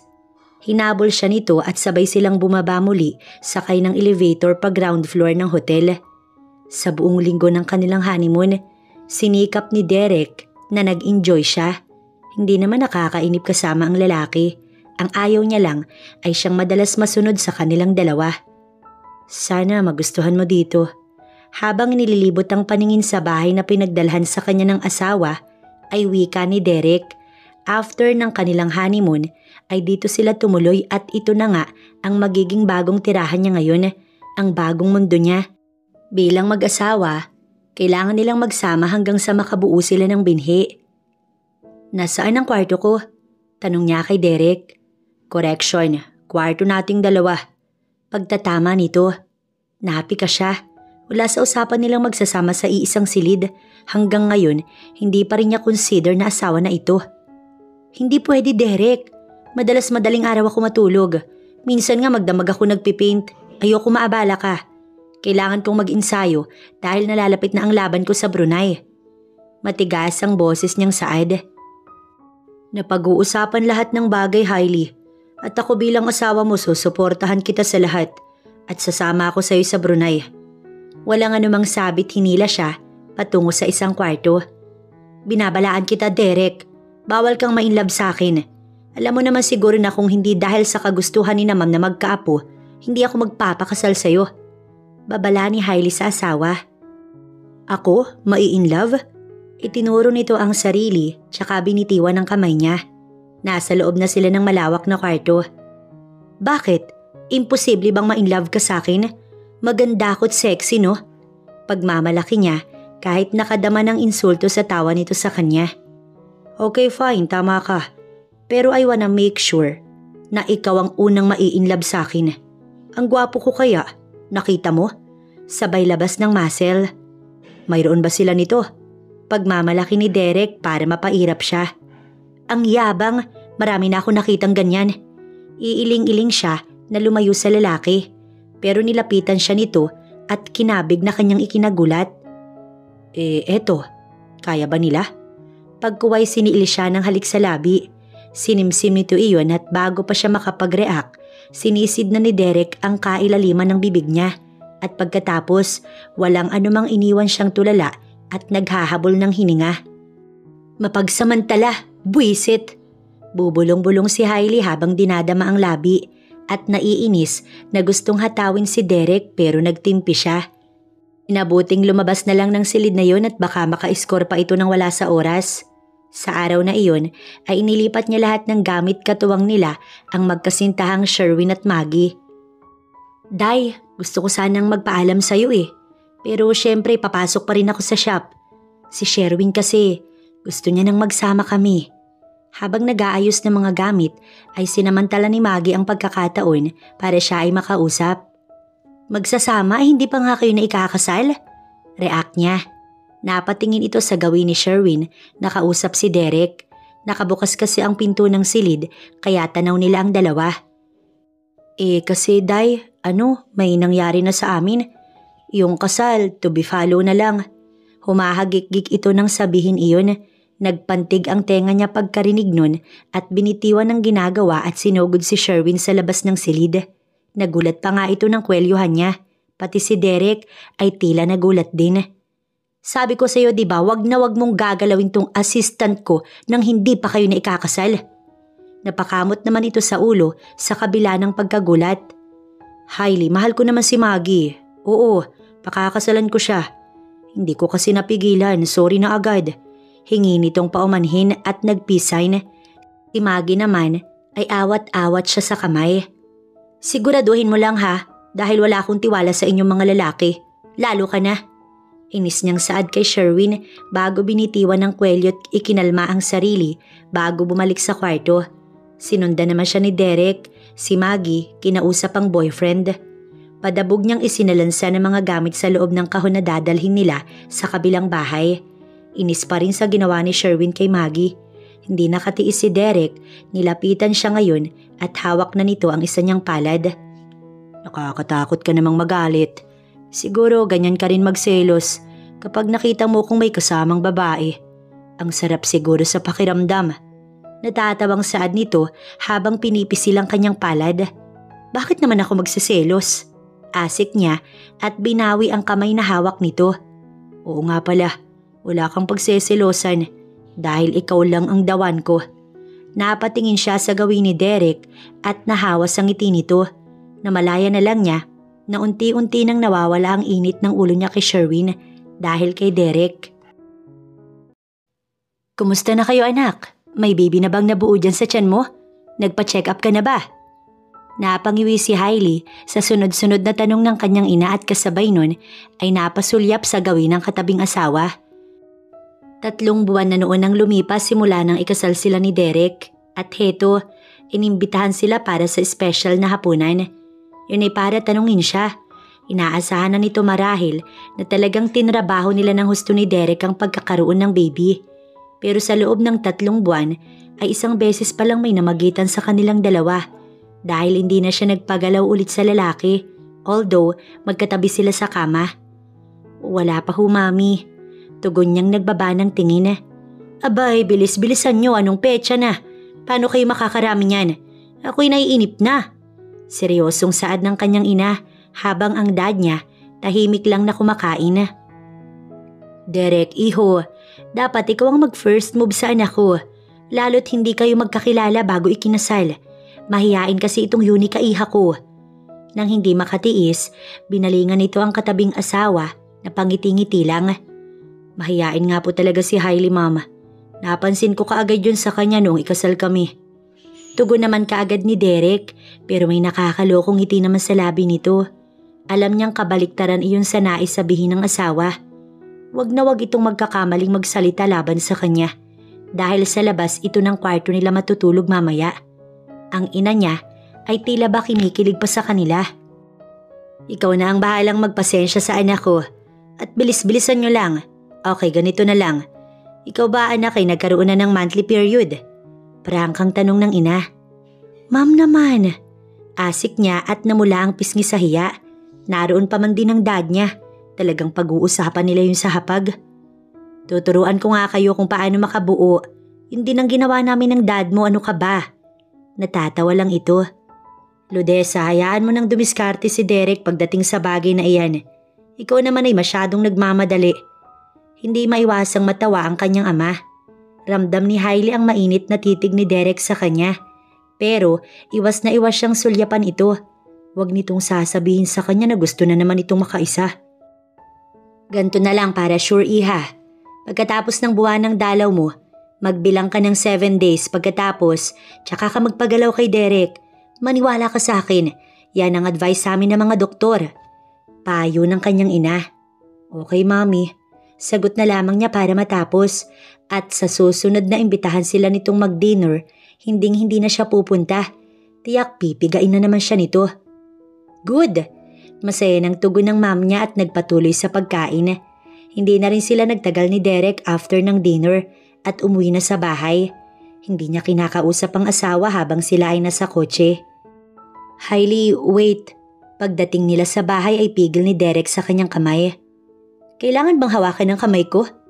Hila niya sa palad. Naisip ko na baka tama si mommy. Ano, fertile ka ba ngayon? Subukan kaya natin. Pagkuway ngumiti siya. So naniniwala ka kay mami at gusto mong umiskor ngayong gabi. Naku Derek, style mo gasgas na. Inirapan niya ito bago iniwan. Naiwang nakangiti si Derek na sinusundan ito ng tingin. Ang cute nitong magalit, ang sarap halikan. Nagkibit balikat na lang siya at sumunod na sa loob ng bahay. Pabor naman sa kanya na hindi mo na ito mabuntis dahil mas makakasama niya pa ng matagal ang asawa. Dahil dito, may chance pang ma-inlove sa kanya si Hailey at hindi na siya nito iiwan. Dahil dito, naisip niyang pagsilosin si Hailey. Hello Bes, busy ka ba? Tanong ni Yula sa kabilang linya. Nasa shop si Hailey ngayon at may iilang customer na kasalukuyang kausap ng assistant niya. Isang buwan na ang lumipas, simula nang sumali siya sa isang contest sa Brunei. Bagaman hindi siya ang tinanghal na champion, nagkaroon naman siya ng pagkakataong i-endorse ang kanyang Canva sa nararapat na presyo. Simula noon, nakilala siya sa larangan ng magaling na pintor at may ilang kumukuha ng kanyang serbisyo. Maging ang kanyang shop ay nakilala na rin, kaya mas abala na siya sa ngayon. Medyo busy pero okay lang, pwede kitang puntahan kung may problema ka. Hindi Bes, may sasabihin lang kasi ako sa'yo. Ano kasi si Derek, nakita ni Radyo na may kasamang ibang babae kanina sa mall. Ayoko sanang sabihin sa'yo dahil baka mag-away kayo. Pero Bes, ang sweet nila. Mahabang saad niya. Hindi agad nakapagsalita si Hailey at para bang may kung anong mabigat na bagay na dumagan sa kanyang dibdib. Sa bagay, hindi ka nga pala magsiselos dahil hindi mo naman siya mahal, di ba? Huwag mo na lang sabihin kay Derek na nagdaldal ako ha. Sige Bes, yun lang naman, bye. Kasunod noon, pinutol na ni Yula ang linya. Ganun. May babae ka Derek. Ang kapal ng mukha mo. Hindi ka man lang makapag-antay na mga nakakot makipaghiwalay sa'yo. Humanda ka sa akin. Ngit-ngit na bulong ni Hailey bago inayos ang kanyang mga gamit sa ibabaw ng mesa. Maggie, ikaw na munang bahala dito ha. Kailangan ko lang umuwi. Hindi niya na inantay pa ang sagot ni Maggie at nagmamadaling lumabas ng shop tsaka tinungo ang kanyang kotse. Sa bahay ay kampante nang nag-aantay si Derek sa asawa.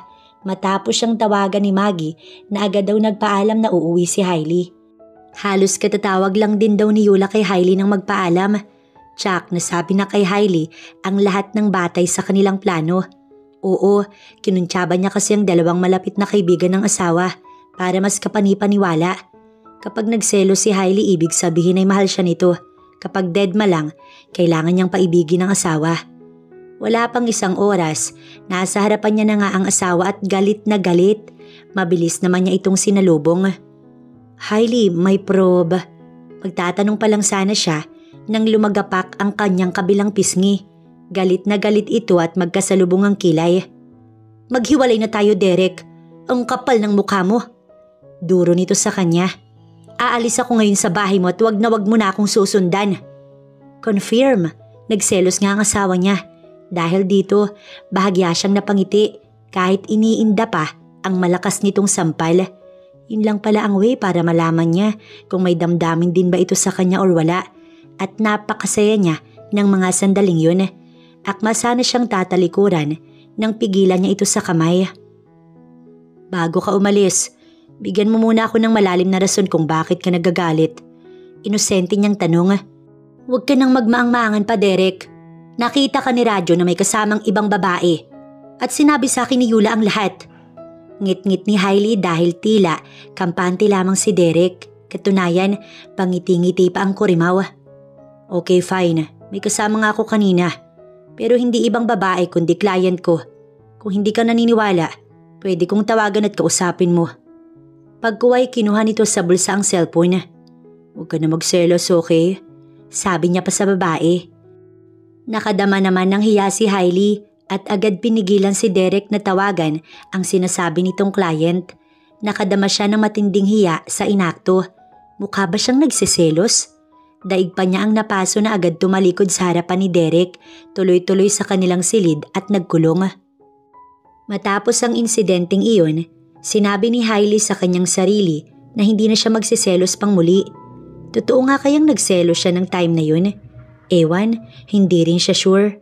Pero need na lamang nilang madaliin ang pagkakababy nila ni Derek nang sa ganun mawala na sa paningin niya ang lalaking kinaiinisan niya. Siguro tsaka lamang siya matatahimik kapag naghiwalay na sila. Bumuntong hininga muna si Hailey at makailang beses inayos ang kanyang sarili sa harap ng salamin. Fertile siya ngayon at napag-usapan na nila ni Derek na sundin ng mom niya at ngayon ulit nila gagawin ang pagsasanib ng mga katawan at bahagya siyang kinakabahan. Hindi na rin siya nag-abala pang magsuot ng pangilalim dahil tiyak tatanggalin din naman iyon ni Derek.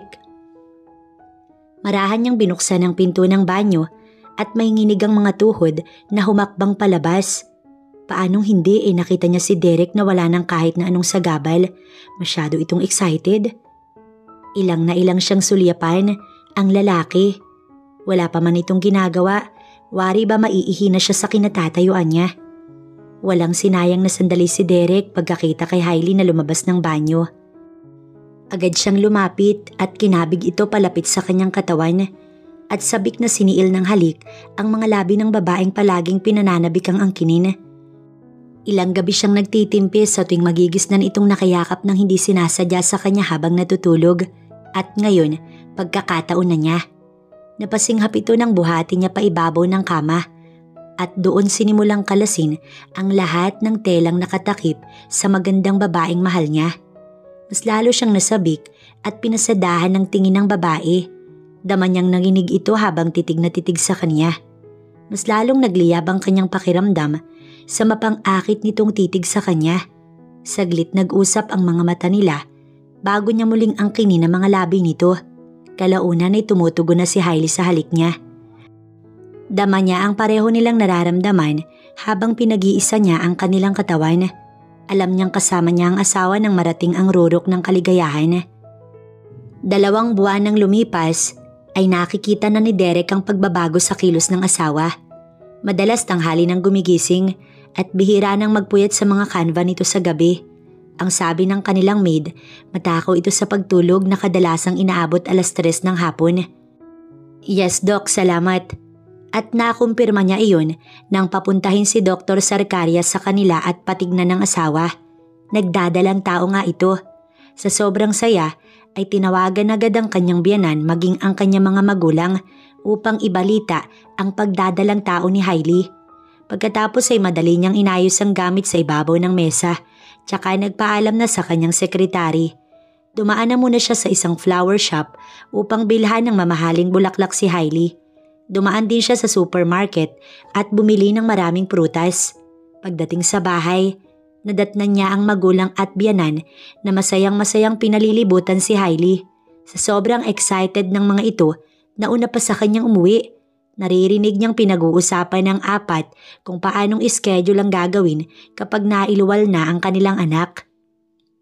Palagay ko balae, isang araw sa inyo, isang araw sa amin. Saad ng kanyang biyanan. Naku balae, masyado pang maaga. Ang sa akin lang importante na makita at naranasan kong magkaapo. Total, first baby pa lang naman kahit doon na ako sa pangalawa. Sabay nagtawanan ng dalawa na ikinataas ng isang kilay ni Hailey. Tingin ba ng mga ito may pangalawa pang pagkakataong manganganak siya? No way! Maya-maya ay dumating si Derek na may dalang isang punpun ng bulaklak para sa kanya. Nanatili pa siya noon sa higaan kaya na-conscious sa kanyang aura nang lumapit ito at malanghap ang bango ng asawa. Yung amoy na gustong-gusto niya na tila bakay sarap sa ilong. Matapos dampian ng halik sa labi, tumabi ito sa kanya ng upo at ipinatong sa hita niya ang bulaklak at nakipagkwentuhan sa kanilang mga magulang. As usual, tungkol pa rin sa pagdadalang tao niya. Inaantok na nga siya sa pakikinig sa mga ito kaya nagpa siyang maligo na muna. Kapag baby boy, gusto ko Dane. Kapag baby girl naman, gusto ko Hannah. Ano sa palagay mo? Nakangiting tanong ni Derek sa kanya. Gabi na iyon at sila'y nasa kwarto. Ang mga magulang naman nila'y nagsiuwian na para makapagpahinga ng araw sila pareho. Nakatutok siya sa laptop at naghahanap ng magandang view sa pwede niyang gamitin sa susunod na Canva. Kaya hindi niya napansin ang sinabi ni Derek. Or wala lamang siyang balak pag-usapan ng nasa kanyang sinapupunan. Lalo at 8 weeks pa lang naman yun. Kalaunan, naramdaman niyang lumundo ang kama at lumapit ito sa kanya. Pwede ngayong nagdadalang tao ka na. Kalimutan mo muna about painting. Kapag nakapanganak ka, papayagan naman kitang gawin ang habit mo. For now, bawal ka nang magpuyat. Pagkasabi nun, ay kinuha sa kamay niya ang hawak na laptop. Tsaka inhiga siya ni Derek tsaka niligyan ng kumot. At ngayon, kapwa na sila nakahiga at nakaharap sa isa't isa. Derek? Anas niya sa pangalan ng lalaki. Bigla na lang kasing pumasok sa isip niya ang kabutihan ni Derek. Oo nga't bago silang ikinasal ay hindi naging maayos ang treatment nila sa isa't isa. Ganun pa man, napakabuti nitong asawa. Bukod sa gentleman, ay pasensyoso lalo na kapag may sumpong siya. Ngayong buntis na siya, ay nabibilang na lang ang araw na magkakasama silang dalawa ni Derek. Babalik sa dati ang lahat dahil iyon ang nais niya at sumusunod lamang si Derek sa kanyang desisyon. At gusto niyang kunin ang pagkakataong iyon para magpasalamat. Kung nagwagwapuhan ka sa akin, hindi mo na kailangang sabihin, alam ko na yun. Sa matagal na pagkakatitig niya sa asawa ay saad nito. Nakangiti pa ang lalaki. Napaismid siya. Ang laki talaga ng bilib nito sa sarili. Kaya imbis na magdrama, ay inabot na siya ng topak at mabilis itong tinalikuran. Pero hindi siya nagtagumpay dahil kalaunan. Yakap na siya ng asawa at hinahalikan sa labi. What? Ano? Totoo ba to? Paanong nangyari? Iba-iba ang naging reaksyon ng magulang at biyanan ni Hailey nang mapag-alaman ng 6 ang nasa kanyang sinapupunan. Yun din naman ang kanilang naging reaksyon ni Derek kanina pagkatapos ng ultrasound at nakitang 6 nga ang nasa loob ng kanyang tiyan. Siya nga ay kinilabutan at natakot. Mabuti at pinakalma siya ni Derek, maging ng doktor dahil napakaswerte nga daw niya dahil sa 6 na anak. Bibihirang mangyari iyon kaya binati siya ng doktor. Napasign off the cross ang kanyang biyanan at natakot para sa kanya. Bagaman nagalala ang kanyang ina, tuwang-tuwa ito sa napakaraming apo. Ang inakalang isang apo, ngayon ay kalahating dosena pala at nagawa pang magpa-party ng kanyang mami. Samantala, habang nadadagdagan ng buwan ng baby sa loob ng kanyang tiyan, pabigat ng pabigat ang kanyang tiyan na may kakaibang laki. Kaya sinamahan niya ng diet at sabi ni Dr. Marlin na kanyang personal OB-GYN ay need niya ring mag-exercise. Okay ka lang ba, sweetheart? Masuyong tanong ni Derek sa kanya isang gabi habang nagpapahangin. Nakaupo siya at nakasandal ang likod habang nakaunat ang dalawang paa. Umupo ito sa tapat niya. Sabihin mo nga sa akin, Derek, sinadya mo ba to? Naiinis niyang tanong sa asawa. Hanggang ngayong malapit na siyang manganak, hindi pa rin siya makapaniwala na 6 ang nasa loob ng kanyang tiyan. Paano nangyari yun? Wala namang lahi sina Derek na kambal. Bukod dito'y wala din sa side niya. Pareho silang solong anak. Oo, para naman kapag iniwan mo ko, hati tayo sa anak. Nakakaloko pa itong tumawa. Hindi naman talaga iyon ang nais ni Derek dahil hindi niya hayaang mawalay sa kanya ang kanyang mag-ina. Napabuntong hininga si Hailey. Siguro kung hindi siya buntis ngayon, hinataw niya na ito ng tsinelas. Pero dahil hirap siyang kumilos, katakot-takot na tingin na lamang ang ipinukol niya sa asawa. Pero sa kanyang sarili, hindi niya alam kung pagkatapos nito, kaya pa nga ba niyang makipaghiwalay kay Derek. Noon, napakadali lang para sa kanyang isipin yun. Pero kapag magkakaanak na pala ang isang babae, nahahati ang puso nito sa anak at sa ama ng mga bata. Dahil dito, seryoso siyang napatitig kay Derek. So paano niya paiiwan ng lalaking ito na naging bahagi na niya sa halos 1 taon na kanyang buhay? Hindi niya alam. Naramdaman marahil ni Derek ang pananahimik niya kaya lumapit ito sa kanya. Hinawakan ng kanya magkabilang kamay. Madalas ay gusto siyang asarin ni Derek, especially kapag nagtataray siya. At hindi niya pa ito nakitang nagseryoso kundi ngayon lang. Saglit siyang naparalisa sa mariing titig ni Derek habang nangungusap ang mga mata nito. Hindi na kailangan pang magsalita kundi dama niya ang pinahihiwatig noon. Napaigtad siya nang may sumipa sa loob ng kanyang tiyan. Naputo lang titigan nila at bumaba sa tiyan niya ang mga mata ni Derek. Napansin nito ang nakabukol pang paa ng kanilang baby. Kapwa sila napangiti ng sa muli, sumipa sa bandang kaliwa ang baby niya. Hanggang sa maya-maya, pakiramdam niya, nag-aaway sa loob ng kanyang sinapupunan ng 6 at napapaaray siya sa bawat malalakas na kilos ng mga ito. Thank you, Hailey. I was so excited to see them. Gusto ko paglabas nila lahat healthy. Promise, bubusugin natin sila ng pagmamahal. Hindi ako papayag na maghiwalay pa tayo. Saad ni Derek. Teka, bakit nagbago ang isip mo? Diba sabi ko sa'yo bawal ma-in love? Taas ang kilay niyang saad. Hindi ko kaya, Hailey. In love na ako sa'yo nung una pa lang kitang kita sa birthday party ni Yula. At kaya siguro tayo pinagtagpo dahil destiny tayo. Pagtatapat ni Derek, matagal siyang hindi nakapagsalita at nangangapa ng sasabihin nang sa muli magsalita si Derek. Mahal kita, Hailey. Ako ba, hindi mo ba ako mahal? Kaya mo bang iwan ng isang katulad kong pinagpala sa kagwapuhan? Kasunod nun ay nagyayabang na ito. Hindi malaman ni Hailey kung seryoso pa ba si Derek pero nanatili siyang seryosong nakatingin dito. Sa totoo lang masaya itong kausap at kasama. Gusto niya yung pagkakataong bagaman hindi sinasadya, napapangiti siya nito. Lagay ko, mahal na rin kita Derek kahit na ganyan ka. Kahit na hindi ka seryosong kausap, na mas madalas nakakabwisit ka kaysa sa nakakakilig. Pero sa maiksing panahon na magkasama tayo, naging masaya ako, kaya hindi na kita kaya pang iwan. Lalo na tong 6 na ibinaon mo sa sinapupunan ko. Seryoso bagaman may hampas sa huli nang sabihin niya iyon. Agad siyang kinabig ni Derek. Sinasabi ko na nga ba nagpapakipot ka lang.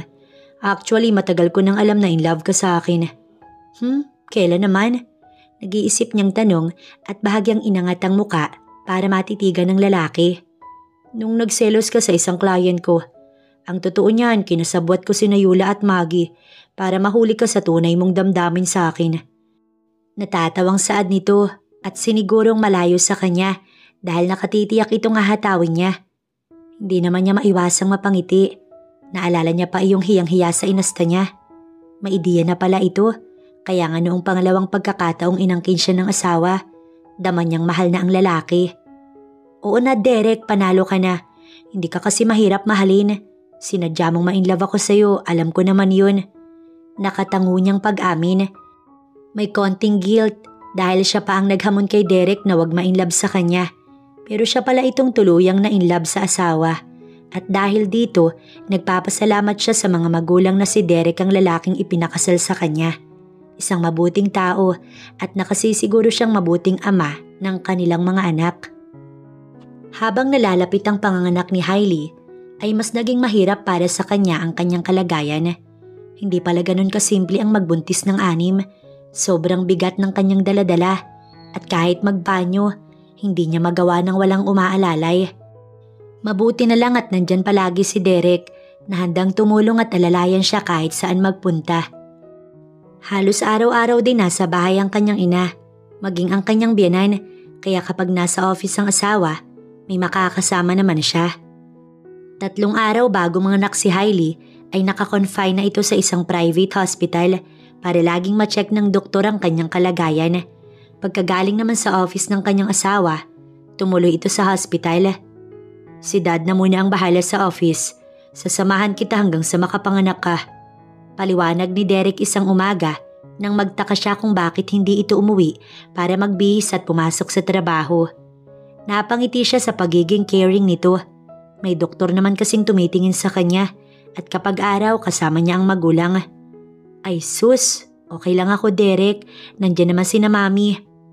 Ganon din naman Hailey, kahit nasa office ako nandito sa iyo ang isip ko at sa mga baby natin. Tugon ng kanyang asawa habang hinahaplos ang tiyan niya. Animo naman naramdaman ng kanilang anak ang presensya ni Derek kaya sabay-sabay na kumilos ang 6. Bumukol agad ang mga iyon sa malaki niyang tiyan.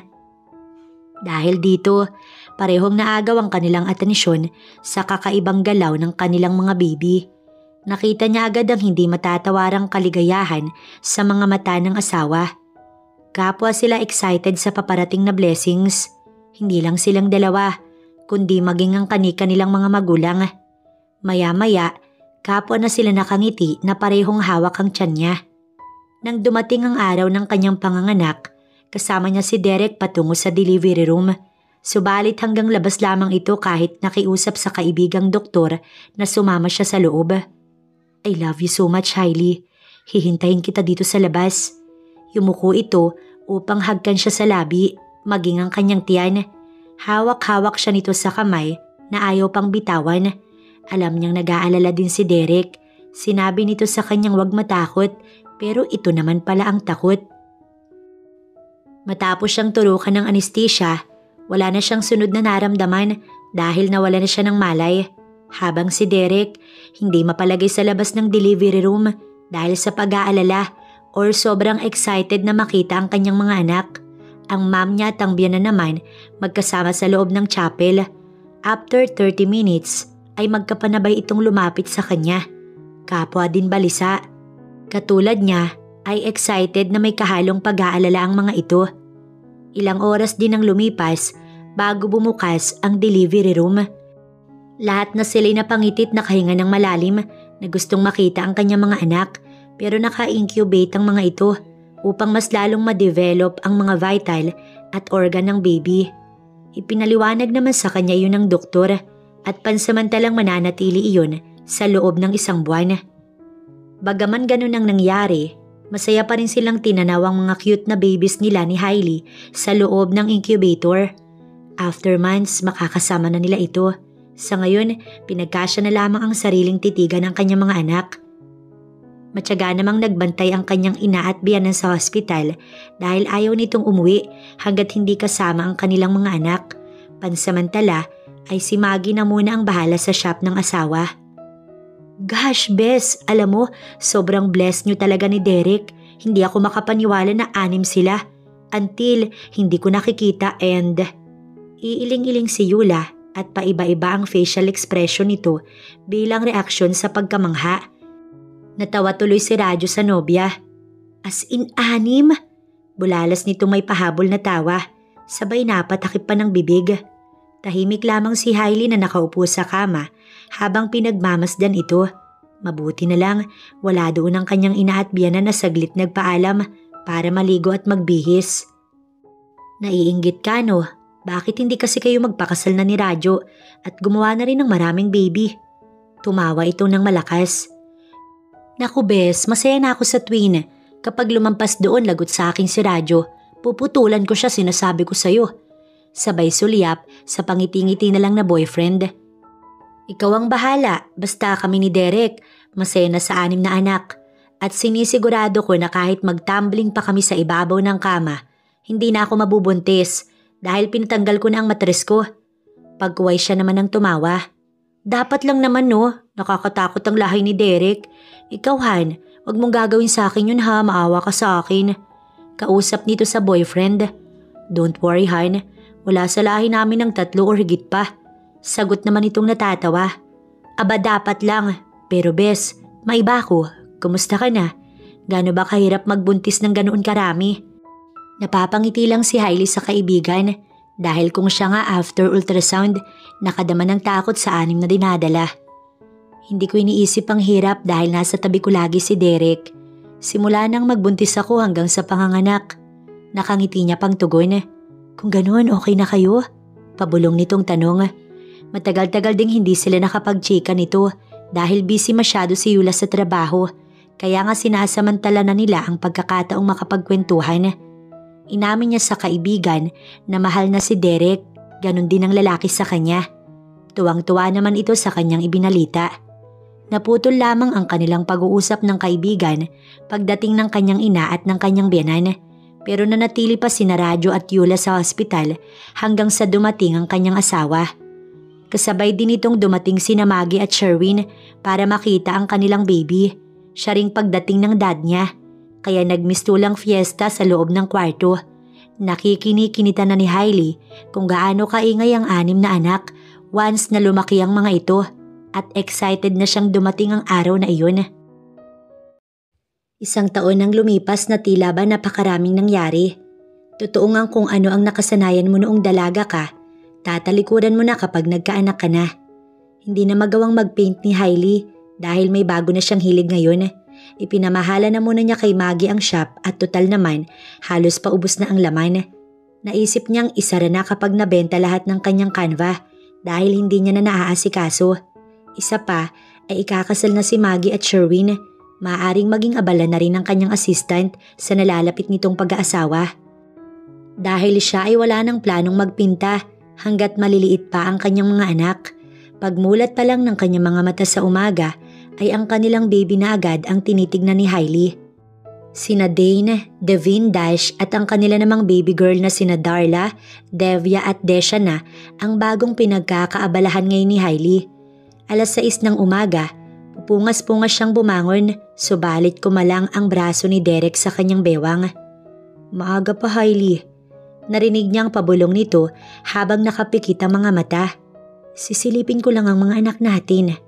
Marahan niya nang tinanggal ang braso ng asawa pero kinabig siya nito at isiniksik sa katawan. 15 minutes at pwede ka nang lumabas ng kwarto.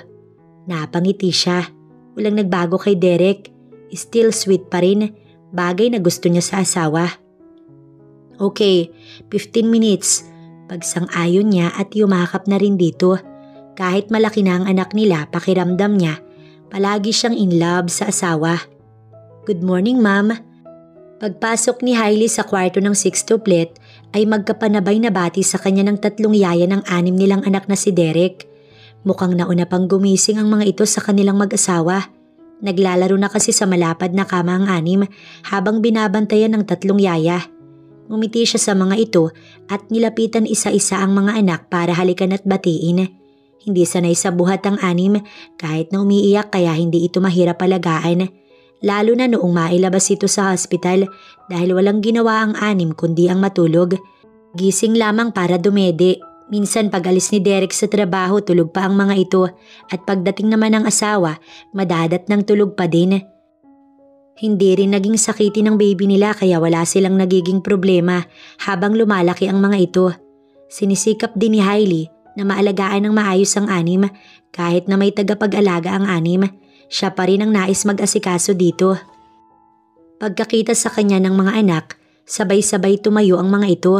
Si Darla ay nagtatatalon pa. Si Dane ay nag-flying kiss. Pumapalakpak naman si Devin. Lahat ay masaya. Walang umaga na naririnig niyang umiiyak ang 6. Matapos yakapin ng 6 at halikan, nakipaglaro na rin muna siya sa mga anak. "Good morning, sweetheart." Noon naman pumasok ang kanyang asawa. Bihis na at paalis na ito patungong office. Katulad niya, binati at hinalikan isa-isa ang kanilang anak. Lalong nag-ingay ang mga ito pagkakita kay Derek. Hindi magkamayaw at nagtititili sa tuwa. Binuhat agad ni Derek si Baby Dash at si Devia nang makitang nagkakakawag ang mga kamay. Kaso nga lang, naiinggit ang apat dahil alam ng mga ito na aalis na ang ama. Pinagbigyan naman ni Derek at isa-isang binuhat. Kinausap na tila ba nauunawaan ng mga ito na kailangang pumasok sa trabaho ang ama para meron silang pera. Ngumingiti lamang ang mga ito hanggang sa mabaling na ang atensyon sa mga laruan. Dahan-dahan kasing nilibang ng mga yaya hanggang sa tatakas na paalis ang asawa. Ganitong-ganito ang routine nila kada umaga. "Sa office na ako mag-aalmusal, love, masyado pang maaga." Habang inihahatid niya sa may gate ng asawa ay saad nito. "Akala ko ba may meeting ka ng alas 8? Anong oras pa matatapos yun?" "Eh di kakain ako before meeting para hindi ka mag-worry sa akin." Tinignan pa nito ang suot na orasan. "Eh sino namang kasabay mo doon sa office? Sekretary mo?" Nakanguso niyang tanong. Mas gusto niyang kasabay si Derek mag-breakfast pero minsan ay matraffic kaya mas maaga itong umaalis. Nito lang ay sinabi nitong nag-resign ng dating sekretary at dito siya nakaramdam ng selos dahil madalas nababalitaan niyang nagbabaon ng almusal ang babae at isinasabay si Derek at oo nagsiselo siya. Gwapo ang kanyang asawa, mayaman at walang sino man ang hindi magkakandara pa dito. Kay Derek ay may tiwala siya pero sa mga babaeng nakapalibot sa asawa'y wala. Lalo at mukhang malandi ang bago nitong sekretary. Baka samantalahin ang kabaitan ni Derek. Sa sinabi naman niya, napangiti si Derek, ngiting ewan, may nais ipahiwatig. "Alam kong nagsiselos ka, Hailey, kapag namumula yung tungkil ng ilong mo. At parang walang away, halika mag-breakfast na tayo." Nakangiting hinila na siya nito patungong komedor, saktong naghahain na si Manang. Siya naman ay nakangiti na rin at parang bulang naglaho ang selos na nararamdaman. Inaamin naman talaga niyang selosa siya at alerto si Derek kapag ganoon. Hanggat maaari, iniiwasan itong sumama ang loob niya. Madalas ito ang nag-a-adjust sa kanilang dalawa. Ito ang umuunawa. Pagkaalis ng asawa, siya namang pagdating ng kanyang ina at ang kanyang biyanan. Araw-araw pagkagaling ng Zumba ng mga ito, diretso na sa bahay at maghapon na ang dalawa sa bahay hanggang sa makatulog ang mga apo. Kaya lalong nagiging close ang magbalae sa dami ng inaalaga ang apo. Madalas nga ang dalawa mismo nagpapaligo sa anim, sabay-sabay ang mga ito sa malaking tub. Mas napapadali kapag nandoon ang dalawa. Kaso nga lang, medyo na-spoiled ang mga bata habang lumalaki. Napapansin niyang nag-iiba ang ugali ng kanyang mga anak dahil bigay lahat ng luho, mamahaling laruan, kumpleto sa kagamitan at minsan nga, nasasayang na lamang. Ito ang kaligayahan ng dalawa ang ipag-shopping ang 6 na bata. Naririnig pa nga ni Hailey na akala daw ng mga ito, iisa lamang ang magiging apo. Mabuti na nga lang daw at marami, kaya satisfied ang dalawang lola na sabik sa apo. Mas marami nga daw ay mas masaya na tila ba araw-araw ay fiesta. At ngayon nga ay 4 na taon na ang kanyang mga anak at nag-aaral lang mga ito ng kindergarten. Paunti-unti, bumabalik ang gana ni Hailey sa painting, especially kapag nasa school ang 6 at tahimik ang buong kabahayan. At kapag nasa bahay naman ang mga ito, ay naging habit na rin ng 3 niyang little girl na mag-paint katulad niya. "I love this one, mommy." Si Desha yun habang titig na titig sa isa niyang canva na nasa brochure. Namimili ng nais gayahin. "No, I like this one." Inagaw yun ni Darla at kay bilis ng kamay na nasa bunutan ng buhok ng kapatid. Hindi nagbigay ng pasensya si Desha kaya sinabunutan din ng huli. Hindi nakatiis ang isang kapatid na umawat sa dalawa kaya ang ending, ito ang nasa bunutan. Nakalmot pa sa mukha ni Darla. Kung may nagmana sa katarayan niya ay si Darla yun. Hindi pala kaibigan even sa school. Pati yaya ay naaway kapag hindi nagugustuhan ng ginagawa or sinasabi. Ibang-iba sa ugali ng 2 kapatid na babae. Sa nangyari nagkagulo sa loob ng kwarto niya at natapon ng ibang paint na ginagamit niya dahil sa simpleng bagay na pinalaki ni Darla. At kapag ganoon umiinit ang ulo niya at pinaluluhod ang may sala at kapag hindi humingi ng tawad, hindi pwedeng tumayo. Kung maldita ang anak niya, mas maldita dapat ang ina.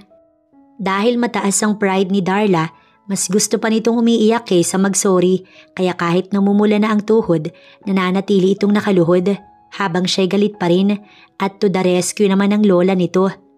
Anong iyak ba yung naririnig? Oh my God, anong nangyari? Gulat ito nang mapasukan sila at agad binuhat ang namamaos na anak sa pag-iyak dahil ayaw mag-sorry sa kapatid. Madali namang nagsumbong si Desha na inaway nito. Si Devia ay nagsumbong din na umawat lamang pero nagalusan ng muka. Siya naman ay nagsimula ng magligpit. Minabuting bukas na ituloy ang naantalang kanva at agad silang lumabas habang nag-iiyakan pa rin ang tatlo. Sumalubong kaagad ang isang yaya at pinatahan ng mga ito. Pagkalabas nila, sakto namang nag-aaway sina Dash at Devin sa may sala. Sa akin nga to, bigay ni Lola. Sigaw ni Dash sa kapatid na galit at hawak sa dulo ang laruan. Sa akin nga tong color blue. Sigaw ni Devin na hindi naman magkasundo sa parehong laruan. Katulad ng nauna, galit na galit din at maangas na nakatingin sa kapatid. Sa akin nga sabi, bakit ba ang kulit mo? Tuluyang uminit ang ulo ng isa hanggang sa nagpang-abot ang mga ito. Nasa po na lamang ni Hailey ang kanyang sentido nang mag-away ang dalawa at hindi maawat ng yaya.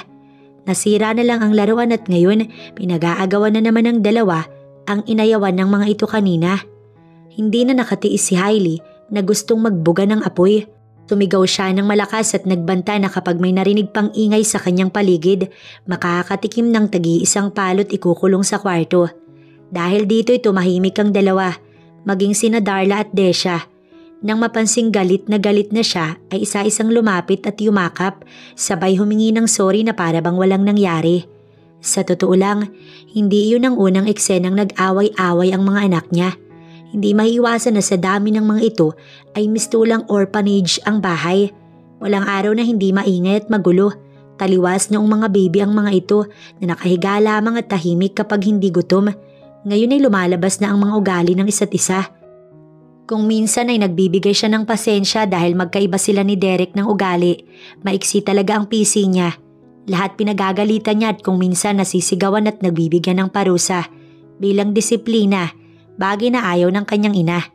Iisa lang ang natuklasan niya sa pagkakaroon ng kalahating dosenang anak. Napakahirap pero masaya. Mabuti na lang talaga at wala na siyang kakayanang magbuntis sa takot na masundan ng mga ito dahil kung hindi, baka stress ang abutin niya araw-araw. Ang mga bata, kumusta? Tanong ni Derek pagdating ng gabi. Hindi na nito nagawang sumilip pa sa kwarto dahil inaasahan na marahil ng asawa na tulog na ang anim. Buntong hininga ang itinugon niya at sumimangot na lamang. Nakahiga na siya sa kama, hawak ang kanyang cellphone. Hindi na ito nag-abala pang magbihis muna at sumampan ng kama. Hinila siya palapit dito bago dinaganan. Mainit na naman ang ulo mo, kulang sa dilig. Ngiti nito at pinatakan siya ng masuyong halik sa labi. I love you, Hailey. Pahabol pa ng asawa. Alam ni Derek kung gaano kahirap ang dinanas niya sa pag-aalaga ng kanilang 6 na anak. Kaya kailanman, hindi ito nagkulang unawain siya kapag mainit ang kanyang ulo. Naranasan itong mag-alaga noon ng magbakasyon ng isa nilang yaya at 3 araw pa bago sila nakahanap ng kapalit. Kaya naman, bumabawi ito araw-araw bago umalis at pagdating sa trabaho. Batid naman ng asawa na tanging lambing lang ni Derek ang kailangan niya upang mawala ang pagod niya. Sapat na ang simpleng I love you at halik nito sa kanya katulad ng mga sandaling yun. Sabi nga nito, minsan lang ang hirap dahil pag malaki na ang 6 nilang anak at kaya na ng kanilang mga sarili, ay para bang babalik sa dati na parang magkasintahan lang sila.